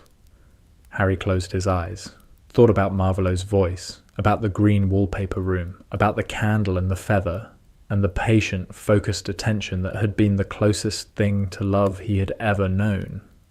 He wasn't pretending, Harry said quietly. I mean, he was. The whole thing was a manipulation, I know that. But sometimes, when he was teaching me, when he was explaining something complicated and I understood it immediately, he would get this look on his face. Surprised. Almost pleased. Like he was genuinely impressed. Like he actually cared whether I learned. Tom is capable of genuine emotion, Dumbledore said. That is what makes him so dangerous. He's not empty. He's selective. He chooses which emotions to feel and suppresses the rest. When he taught you, when he watched you learn, the pride he felt was real. But it was the pride of a craftsman admiring his work, not the pride of a father watching his child grow. Is there a difference? The craftsman owns the work. The father releases the child. Tom never intended to release you, Harry. He intended to use you. And the fact that he was genuinely impressed by you does not change what he designed you for. What did he design me for? To destroy the world that I have spent my life protecting. To be the weapon that I cannot fight because fighting you would mean fighting a child who carries a piece of his soul and a protection born of his mother's love. He designed you to be the one enemy I cannot bring myself to harm. Harry looked at Dumbledore, at the man Marvolo had described as brilliant, dangerous, the only wizard who frightened him. He was right about one thing, Harry said. What is that? You are frightening, but not for the reasons he thinks. Why then? Because you're kind, and kindness from someone with your power is the most terrifying thing in the world, because it means you're choosing not to use that power even when you could, and that kind of restraint requires a strength that Marvolo will never understand. Dumbledore looked at Harry for a long time. Then he smiled, not the twinkling, performative smile that he wore in public, a real smile, small, sad, full of something that looked like hope and something that looked like grief. Your mother was the same way, he said. She understood things that most people never learn. She understood that the hardest kind of power is the power you choose not to exercise. Tell me about her. Lily Evans was brilliant, fierce, stubborn, compassionate, terrifying when she was angry, and the most gifted witch of her generation at charms. She had red hair and green eyes and a laugh that could fill a room. And she loved you so much that she turned her own death into a shield that has protected you for 10 years and will continue to protect you for as long as you need it. Harry felt tears on his face, did not wipe them away, did not try to control them. For the first time in his life, he allowed himself to feel without filtering, without managing, without calculating the strategic implications of his own emotions. He cried for his mother, for his father, for the childhood he never had, for the 10 years he spent in a room with green wallpaper, learning to be a weapon from a man who could not love him. Dumbledore did not speak, did not comfort, did not try to fix. He sat beside the bed and let the boy cry, and when the tears slowed, he said quietly, "You have friends waiting for you? Mr. Weasley has been asking about you every hour. Miss Granger has read 3 books on magical trauma recovery and has prepared a schedule for your rehabilitation that I found both impressive and slightly alarming." Harry laughed. Wet, broken, genuine. "Can I tell them," he asked, "the truth, who I am, where I came from? That is your choice, but I would suggest that truth, like magic, is most effective when used with precision. Tell them what they need to know, tell them what you need them to know, and trust them to decide for themselves what to do with it." He told them that evening in the common room, after everyone else had gone to bed. Ron sat on the floor. Hermione sat in an armchair. Harry stood by the fire because he could not sit still, could not be comfortable, could not do anything except move and talk and let the truth pour out of him like poison from a wound. He told them everything: the orphanage, the Saturday lessons, Marvolo, the wand, the parcel-tong, the letters, the mission, the confrontation in the chamber, the mirror, his parents. When he finished, the common room was silent except for the fire. Ron spoke first. "So your real name is Harry Potter?" "Yes." "And you've been secretly trained by you-know-who since you were 3? "Yes." "And you were supposed to spy on Hogwarts for him?" "Yes." "And instead you chose Gryffindor and made friends with me and Hermione and nearly died fighting his face on the back of a professor's head?" "Yes." Ron was quiet for a moment. Then he said, "That's the most mental thing I've ever heard." Hermione's response was different. She stood up, walked to Harry, stood in front of him. "You lied to us," Hermione said. Her eyes were bright with fury. "I know. I'm not asking you to forgive me. I'm asking you to let me try to be better. If you ever lie to me again, about anything, our friendship is over. That is not negotiable. I understand." She sat down, opened her book. In that gesture, she communicated, "We continue, but you are going to work very, very hard." Ron was less complicated. "Mate, I don't care if Voldemort raised you. You came to find me after the chess game. You were crying. I was half conscious and I could hear you. That's not something a spy does. That's something a friend does. My mum says you can tell who a person really is by what they do when they think no one's watching. That's who you are. Everything else is just stuff that happened to you." Harry sat. Ron moved closer. Hermione shifted her chair in Harry's direction. The 3 of them sat in the Gryffindor common room in the warmth and the quiet, and the fire burned and the castle settled around them. The summers changed after that. Harry did not return to the Riddle House, did not contact Marvolo, did not respond to the letters that arrived increasingly urgent, increasingly angry, each one a variation on the same demand: report, explain, return. He stayed at Hogwarts. Dumbledore arranged it: a room in a quiet corridor, access to the library, meals with the staff who remained over the summer, and long, slow afternoons of conversation with the headmaster, who was, Harry discovered, an extraordinary teacher when he chose to be. Not like Marvolo. Marvolo taught by assertion, by certainty, by the calm, absolute conviction that his understanding of the world was correct, and that any alternative was weakness or delusion. Dumbledore taught by question, by doubt, by the uncomfortable, exhilarating practice of examining everything from multiple angles and finding that nothing, absolutely nothing, was as simple as it appeared. "Why did Voldemort fall the first time?"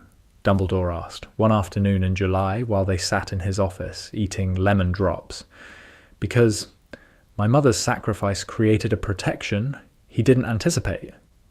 "Yes, but why did the sacrifice work?" "Because she loved me." "And why is love powerful enough to stop a killing curse?" Harry thought. "I don't know. The books say that love is the most powerful force in magic, but they never explain why." "Because no one knows. That is the honest answer. We know that love-based magic is the oldest and most powerful category of enchantment. We know that a willing sacrifice, freely given, creates protections that no curse can overcome. but we do not know why. And the fact that we do not know, the fact that the most powerful force in magic is also the least understood, should tell you something about the limits of knowledge. What should it tell me? That the universe is not a machine, that it cannot be fully mapped, fully understood, fully controlled. Tom believes otherwise. Tom believes that with enough knowledge, enough power, enough control, everything can be predicted and managed. That is his fundamental error. Not his cruelty, not his ambition, not his violence, his certainty, his inability to accept that there are things he does not and cannot understand. You're saying the most dangerous thing about Voldemort is that he thinks he's right. I'm saying the most dangerous thing about anyone is certainty, including me. I have been wrong many times, Harry. I have made decisions that cost lives. I have failed people who trusted me, and the common thread in every failure was the same. I was certain I knew best. Harry looked at the old man. Are you trying to teach me to doubt you? I'm trying to teach you to doubt everyone, including yourself. Doubt is not weakness. Doubt is the beginning of wisdom. And wisdom, not power, is what this world needs. Second year brought the Chamber of Secrets, and Harry navigated it differently than anyone expected. But first there was Snape. He cornered Harry after potions in late September. Dumbledore has told the staff about your upbringing. I expected he would. Did the Dark Lord tell you about me? He said you were brilliant at potions and useful as a spy.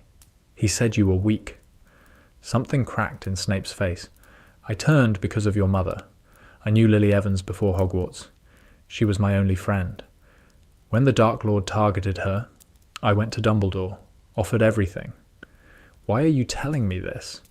Because you need to understand something the Dark Lord will never tell you. People are not tools, they are not assets. The moment you stop seeing them as people, you become him. I'm not yet, but the training is inside you. The way you evaluate people, calculate risk, process information before emotion. That is his voice. It will take years to hear your own. I know because I went through the same process. Harry nodded, turned to leave. Potter. He stopped. You have her eyes. The dueling club incident happened in November. Lockhart, the fraudulent defense professor, organized a demonstration. Snape was his reluctant partner. During a practice duel, a student conjured a snake. The snake slithered toward Justin Finch Fletchley. Harry spoke to it without thinking. Leave him alone. The snake stopped, turned to Harry. The hall went silent. What did you just do? Ron whispered. I told it to stop. You spoke to it. In snake language. Everyone heard you. The aftermath was immediate and devastating.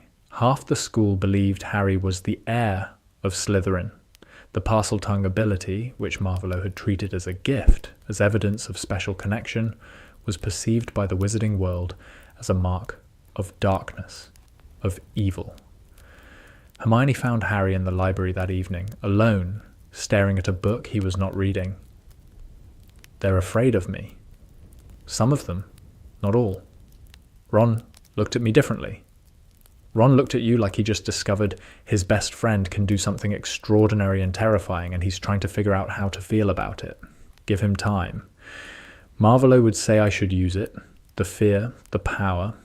He'd say that Parseltongue is a weapon, and that people who fear you are people you can control. And what do you say? Harry looked at her. I say I'm tired of every part of me being a weapon. Hermione sat down beside him, close, shoulder touching shoulder, the simple physical presence of someone who was not afraid. Then don't be a weapon, she said. Be a person who happens to speak to snakes. People talk to their cats. Nobody calls them dark wizards. Harry almost laughed, caught it, let it go. It escaped, small and broken and real. That's the worst comparison I've ever heard. It's perfectly logical. It's terrible logic. It made you laugh. He conceded the point. The attacks began. Students petrified. Messages on the wall. Harry knew what was happening. Marvolo had told him about the Chamber of Secrets years ago, had described it as one of Slytherin's greatest achievements. Marvolo had spoken about it with admiration. Harry now heard that admiration differently. We have to stop it, Harry told Ron and Hermione. How? Ron asked. The entrance is in Moaning Myrtle's bathroom. I can open it. I speak the language. Then let's go, Hermione said. They went, together, because that was how they did things now. Harry opened the chamber. They descended into the tunnel. They found the vast underground cavern with the statue of Slytherin, and in the shadows, coiled and waiting, the basilisk. The snake spoke. Speaker, you smell of the air. I'm not the air, Harry said. I'm something else. What are you? Someone who's tired of being used. The basilisk was ancient, enormous, and confused by a parcel-mouth who was not giving it orders. Harry spoke to it for 40 minutes. He asked about its life, its memories, the 1,000 years of solitude in the dark, the compulsions carved into its consciousness by a man who had been dead for 10 centuries. Do you want this? Harry asked. The killing, the hunting. Is it what you choose? I have never chosen, the basilisk said. I was made to serve, made to kill. I was made too, Harry said, made to serve someone else's purpose, but I chose differently. You can choose differently. The basilisk was quiet for a long time. Its massive body shifted in the shadows. Its eyes, deadly and ancient and tired, were closed. What would I choose? Sleep? Rest? Not as a punishment, as a gift. You've been awake for 1,000 years. You deserve to rest. In the end, the basilisk agreed. It coiled in the depths of the chamber and closed its eyes and slept, and the petrified students were revived, and the crisis ended, and no one died. That was incredible, Hermione said when they emerged. That was mental, Ron said. That was necessary, Harry said. He did not report any of it to Marvolo. The letters had stopped coming. The silence was worse than the demands. The silence meant Marvolo was planning. Third year brought Sirius Black, the escaped convict, the alleged mass murderer, the supposed betrayer of Lily and James Potter. The name was everywhere, in the Daily Prophet, in the whispered conversations of teachers, in the Dementors that had been stationed around Hogwarts like sentinels of despair. Harry's scar throbbed constantly in the presence of the Dementors. Not the sharp, directional pain of Marvolo's proximity, but a deep, aching cold, as if the fragment of soul in his forehead was responding to creatures that fed on exactly the kind of damage it represented. You look terrible, Ron said at breakfast one morning in October. I'm fine. You're not fine. You haven't eaten in 2 days. You fell asleep in Bin's class yesterday, which, fair, everyone falls asleep in Bin's class. But you also fell asleep in defense. And Lupin's actually good. Lupin. Remus Lupin. The new defense against the dark arts professor. A thin, tired-looking man with premature grey hair and the careful movements of someone who has spent a long time being afraid of his own body. He was, Harry discovered within a week, the best teacher he had ever had. This was a significant statement because the other best teacher Harry had ever had was Lord Voldemort. But where Marvolo taught with certainty, Lupin taught with exploration. He invited disagreement. He said things like, I'm not sure about this, but let's try it and see, and what do the rest of you think? After class one afternoon, Harry lingered. Professor, can I ask you something? The Dementors affect me more than other students. I hear things. Memories that don't feel entirely like mine. Lupin set down his essays. What kind of memories? A woman screaming, my mother, I think, and a voice laughing and cold. Lupin was quiet for a long time. Then, your mother was one of the finest people I ever knew, Lily Evans. We were friends at school. You knew my parents. I was there in the aftermath. I saw the ruin. I saw what Voldemort had done. Why didn't anyone tell me? Lupin flinched. Because the people who knew were either dead, imprisoned, or too broken by grief, and Dumbledore chose to prioritize your safety over your knowledge. He chose to keep me ignorant, perhaps. Or perhaps he was genuinely afraid that the truth would be too much. People make bad decisions for good reasons, Harry. Harry asked Lupin to teach him the Patronus charm. The lessons happened twice a week. Harry learned to summon it by focusing on his happiest memory, which was the problem because Harry's happiest memories were contaminated. The warmth of the green wallpaper room.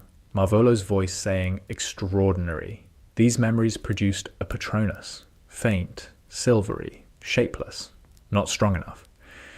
You're using the wrong memories, Lupin said gently. They're the happiest ones I have.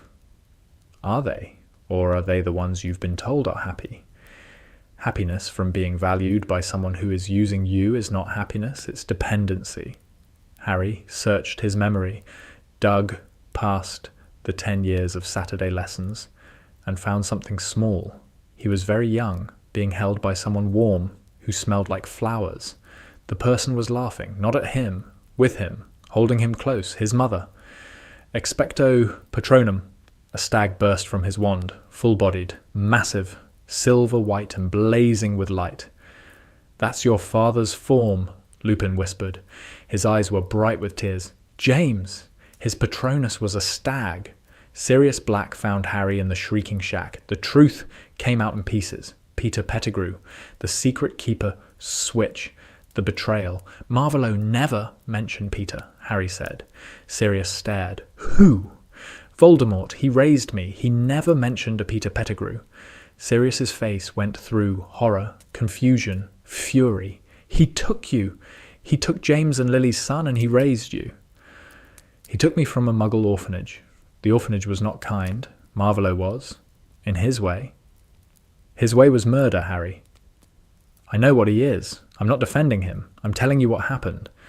Peter escaped that night, but Sirius was free, and Harry cast the Patronus by the lake, his father's stag driving back 100 Dementors, and watched his godfather escape on Buckbeak into the night sky, and felt the architecture inside him crack wider, because Sirius was proof that the system was broken, but not in the way Marvolo meant. It was broken because it was too cruel, not too lenient. 4th year, the Triwizard Tournament. Harry's name came out of the goblet. He went to Dumbledore. Someone put my name in the goblet. I know. Do you know who? I have suspicions. But acting on suspicion has been one of my most consistent failings. Marvolo would have acted. He wouldn't have waited. And that is why Tom has spent 14 years as a disembodied spirit, and I am sitting in this office, eating a lemon drop. The graveyard. Cedric dead. The ritual. Voldemort reborn. Harry stood in the cemetery at Little Hangleton, bound to a headstone, watching the man who raised him emerge from a cauldron. Henry, Voldemort said, flexing his new hands, my name is Harry. I taught you everything, the magic, the discipline. Without me, you would be a confused child stumbling through Hogwarts. Without you, I'd have parents. Voldemort's face did not change, but something behind it shifted. A ghost of a feeling killed so long ago that only its shadow remained. That is irrelevant. It's the only thing that's relevant. The priori incantatem saved him. The twin cores connected. The shades of Cedric, of Lily, of James emerged. Harry broke free, but not before Voldemort said one last thing. Quietly. I was proud of you. 5th year was the year Harry stopped hiding. Umbridge was installed at Hogwarts. Harry looked at her and saw Marvolo, not the intelligence, the impulse, the conviction that control is preferable to chaos. Marvolo was Umbridge with better magic. Umbridge was Marvolo with worse taste in clothing. Dumbledore's army formed. Harry taught defense using Marvolo's methods, refined by Lupin's philosophy. Today we're practicing the shield charm, Harry said at the first meeting. We already learned that in class, said Zachariah Smith. You learned the incantation. You didn't learn the charm. Protego is not a word, it's a decision. The magic responds to the decision, not the pronunciation. Who taught you combat magic? Asked Cho Chang. Silence. Voldemort, Harry said. He raised me from the age of 3. He tried to make me into a weapon. I chose to be something else. But the magic he taught me works, and I'm going to teach it to you. Then Neville spoke. I don't care who taught you. I care that you're teaching us. Let's get on with it.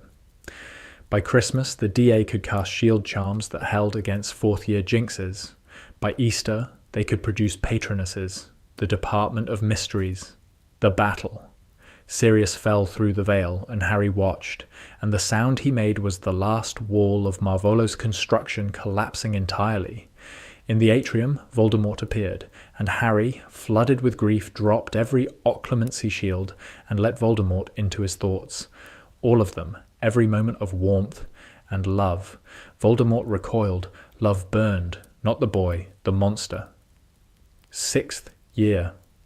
Dumbledore showed Harry the memories, Tom Riddle's history, the orphanage, the murders, the Horcruxes. Harry watched these memories in the Pensieve and felt something that no one else in the room could have felt. Recognition, not of the evil. The evil was unique to Tom, but of the circumstances, the loneliness, the hunger, the discovery that magic made you different, and different meant powerful, and powerful meant you never had to be afraid again. I could have been him, Harry said to Dumbledore, after watching the memory of young Tom Riddle at the orphanage. Yes. That's not a comforting answer. It is not meant to be comforting. It is meant to be true. You could have been him. You had every reason to become him, and you did not. That is not an accident, Harry. That is a choice. The most important choice any person ever makes.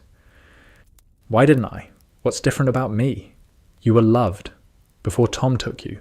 Before the orphanage. Before any of it. Lily held you and loved you, and that love left a mark deeper than the one on your forehead. Tom Riddle was never loved. Not once. Not by anyone. And a soul that has never been loved does not know what it is missing, and therefore cannot choose to pursue it. You were loved, and you know what love feels like, and when you encountered it again, in Ron, in Hermione, in this castle, you recognized it. Tom never could. That is the difference. Neville said it best one evening in the DA after Harry had spent an hour teaching nonverbal shield charms. You teach differently from anyone else. How so? Other people teach defense like it's separate from the dark stuff. You teach them like they're the same thing, pointing in different directions. Because they are. How do you know? Because someone tried to make me dark, and I know every trick, every manipulation, and I know that the only defense against all of it is this. He gestured at the room, at the students. People, Neville said. People who choose each other. That's the only thing darkness can't replicate. 7th year. The war. Harry did not return to Hogwarts for his 7th year. He went hunting. The Horcruxes, Dumbledore had told him before he died, killed by Snape on the Astronomy Tower in a pact that Harry understood because Marvolo had taught him about strategic sacrifice, about the willingness to lose a piece to save the game, that Voldemort had created 7 Horcruxes, 7 fragments of soul, hidden in objects of significance, anchoring Voldemort to the mortal world. As long as even one survived, Voldemort could not truly die. Harry knew the Horcruxes better than anyone. He had been raised by the man who made them.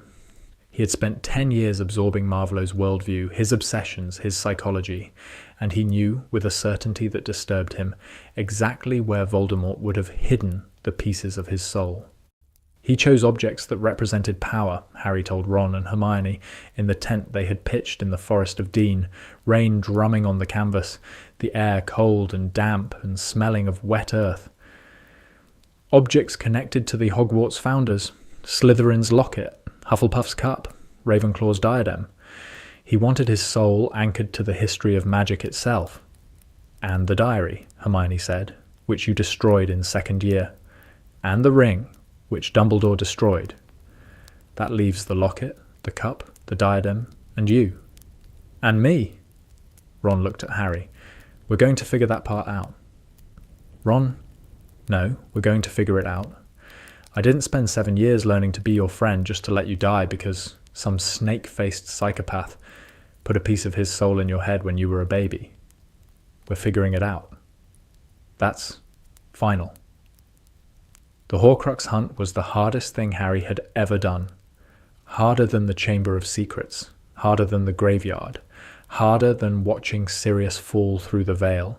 Because the Horcruxes fought back. The locket, worn around their necks in rotation, amplified every negative thought, every insecurity, every doubt. It whispered to Ron about his inadequacy. It whispered to Hermione about her obsessive need for control. And it whispered to Harry about the green wallpaper room. He loved you. He was the only one who saw you. Without him, you're nothing. A confused boy pretending to be a hero. Go back. He'll take you back. He always takes you back. Harry wore the locket and heard Marvolo's voice and felt the pull of it, the gravitational drag of a decade of conditioning, the siren song of certainty in a world that was nothing but questions. Ron left on a night of particular darkness, when the locket had been whispering for hours and the rain was coming down and they had not eaten properly in 3 days. Ron said things that the locket put in his mouth, things about Harry's selfishness and Hermione's coldness and the futility of what they were doing. He walked into the dark and vanished. Harry and Hermione sat in the tent, alone, and the silence was devastating. "He'll come back," Hermione said. "How do you know?" "Because he's Ron. He'll feel terrible about it by morning, and he'll spend every moment after that trying to find us again. That's who he is. And if you're wrong," Hermione looked at him, those brown eyes, as sharp and certain as the day she walked into his train compartment and asked about a toad. "I'm not wrong about Ron. I'm not wrong about you. And I'm not wrong about what we're doing. This matters, Harry.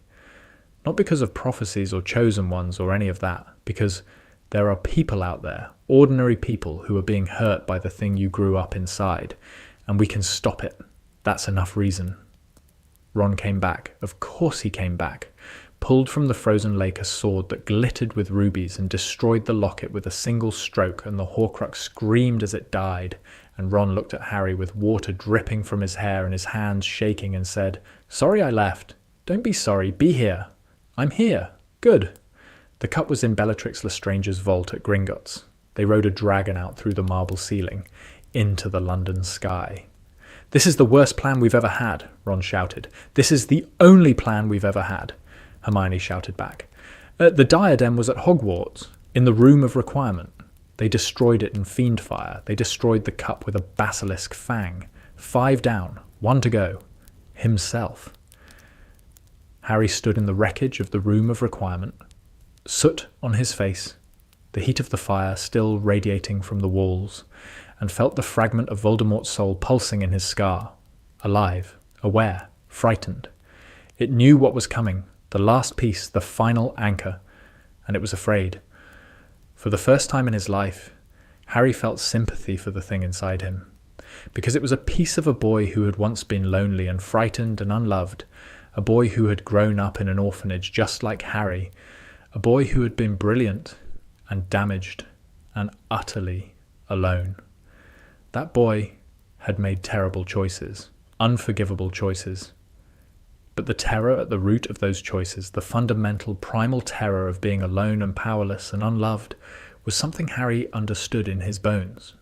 "I'm sorry," Harry whispered. Not to Voldemort, to the fragment, to the piece of Tom Riddle that had lived inside him for 17 years and had never known anything but fear. The Battle of Hogwarts raged around him. He fought with magic both sides recognized, spells Voldemort taught him, techniques Dumbledore refined. Something new, Fred Weasley died. Lupin and Tonks died together, leaving behind a son who would grow up without parents, just like Harry, just like Tom, unless someone broke the cycle. The clearing in the Forbidden Forest. Voldemort waiting. Harry walked towards him. "Henry," Voldemort said. "Harry, I gave you everything. Knowledge, power, the tools to reshape the world. You gave me a cage and told me it was the sky. I was teaching you to be the one who holds the key. You were teaching me to be you, but there are other options. You just can't see them because seeing them would require something you eliminated from yourself. Trust. The willingness to believe that other people might have something to offer. You spent your life trying to need no one, and you are the loneliest person I have ever met." Voldemort raised his wand. Harry did not raise his. "I'm not going to fight you. Then you will die. If I die as myself, not as the weapon you built, as Harry Potter, a person who was loved. Love will not stop the killing curse. It stopped it once before." The curse came. Green light.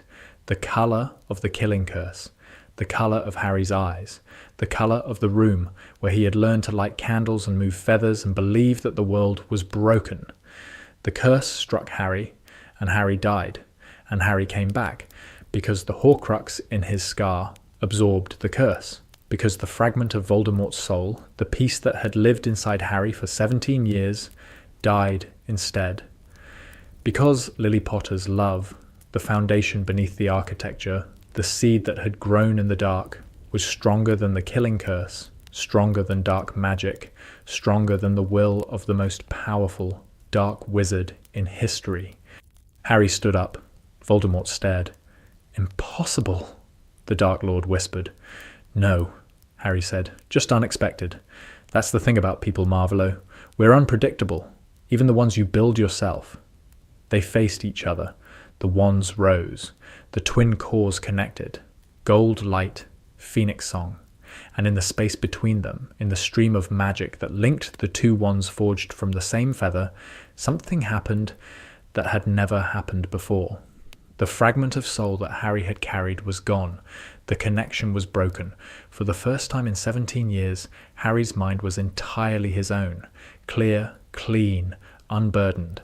And Voldemort, whose soul had been fragmented and refragmented and scattered across objects and creatures, and one very stubborn boy, felt the loss of the last piece, and for one terrible clarifying instant he was whole. Not physically, not magically, emotionally. For 1 second, Tom Riddle felt what it was like to be complete, to have a soul that was not divided, to experience the full, unfiltered spectrum of human emotion. He felt love, not for Harry, not for any person, for the idea of connection, the thing he had spent his life denying, the thing he had been terrified of since he was a boy in an orphanage, who made other children's toys hang from the ceiling because he did not know how to ask them to play. He felt it, and it was too much for a soul that had spent decades without it, too much for a mind that had no capacity for it, too much for a man who had built his entire identity around the absence of it. Voldemort's wand arm dropped. Harry's did not. Expelliarmus! The Elder Wand flew from Voldemort's hand, arched through the air, landed in Harry's palm. Voldemort stood in the clearing, wandless, mortal, and for the first time in his existence, defenseless. "Kill me," he said. "No, kill me. I will not live without power. I will not live as a prisoner. I will not live as less than what I am." "You'll live," Harry said, "because living is the only sentence that fits. You spent your whole life running from death. You tore your soul apart to avoid it. You killed and tortured and destroyed because you were afraid of the one thing that every human being has to face. So you're going to face it. Not today, not on your terms. You're going to live and grow old. And one day, when you're ready or not ready, you're going to die, like everyone else. That is crueler than any curse." "Yes, it is, but it's also the truth. And truth is the one thing you never gave me. The war ended. The dead were counted. Fred Weasley, Lupin and Tonks found side by side. Colin Creevey, 50 others whose names would be carved into stone. Voldemort was imprisoned. Not in Azkaban. In a facility designed for one prisoner. Warded, monitored, inescapable, but not cruel. Harry insisted on that during the sentencing hearing.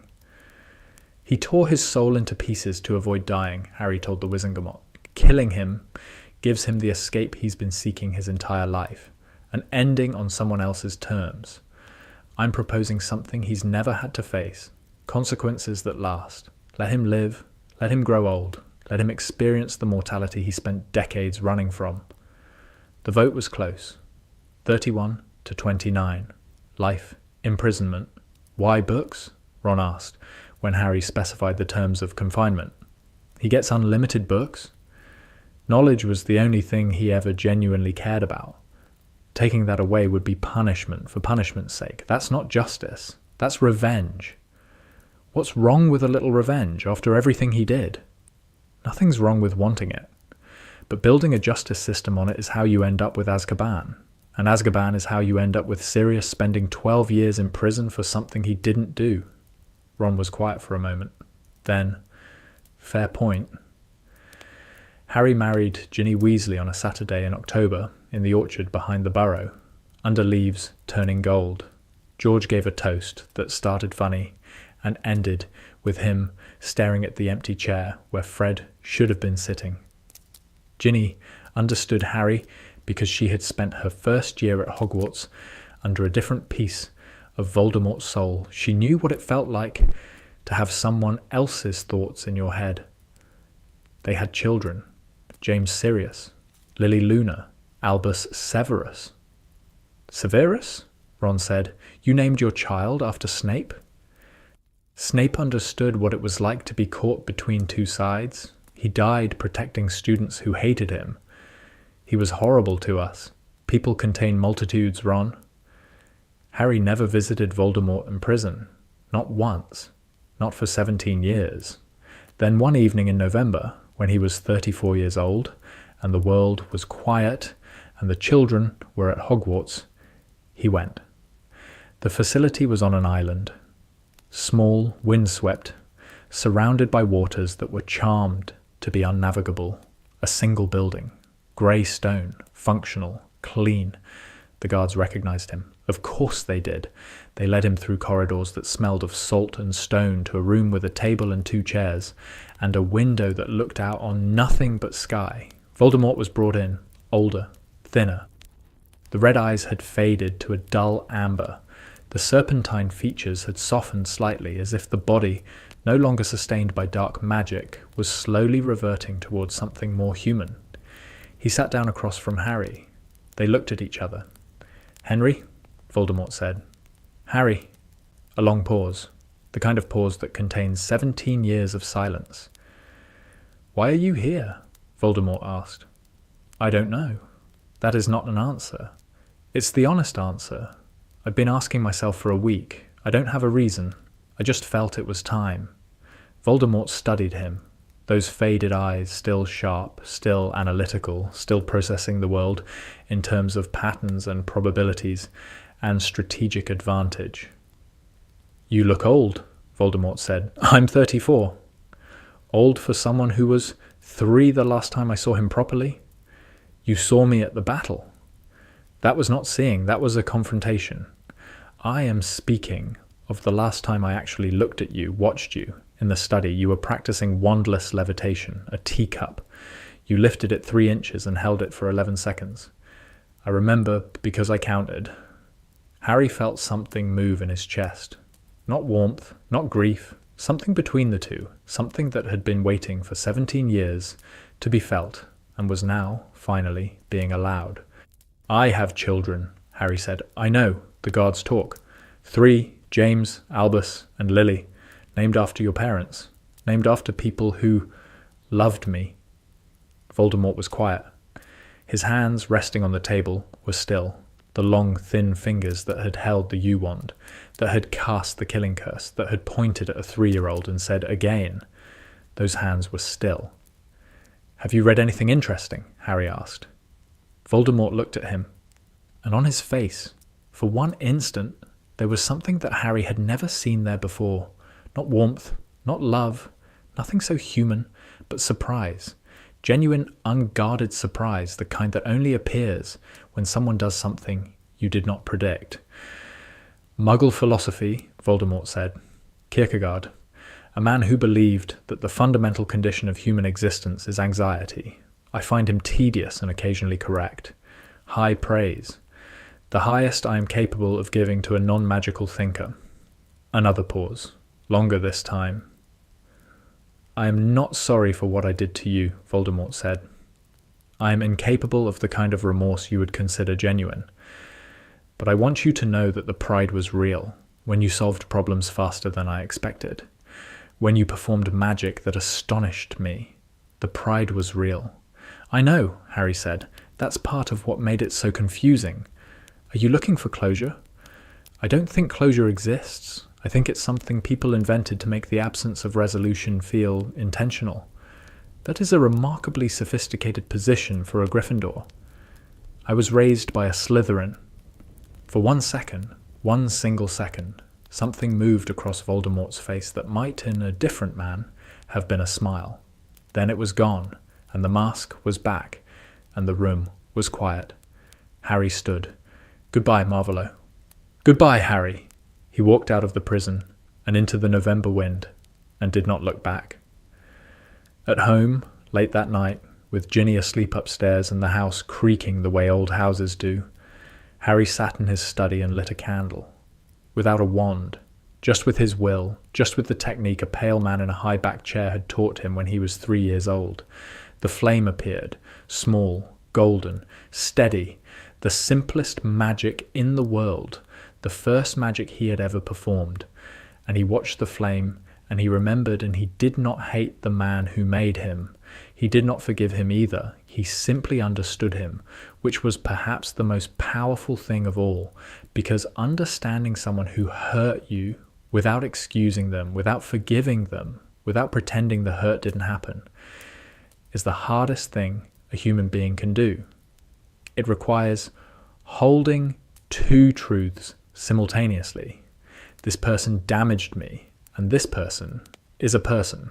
Both are real. Neither cancels the other. Harry held those truths in his hands like the two wands, Holly and you, and he let them exist together without trying to resolve them into something simpler. The candle burned. The room was quiet. And somewhere, on an island in the North Sea, Tom Marvolo Riddle sat with his books and his thoughts and the knowledge growing slowly like a seed in soil that the boy he had built had become something he could not understand, something loved, something free,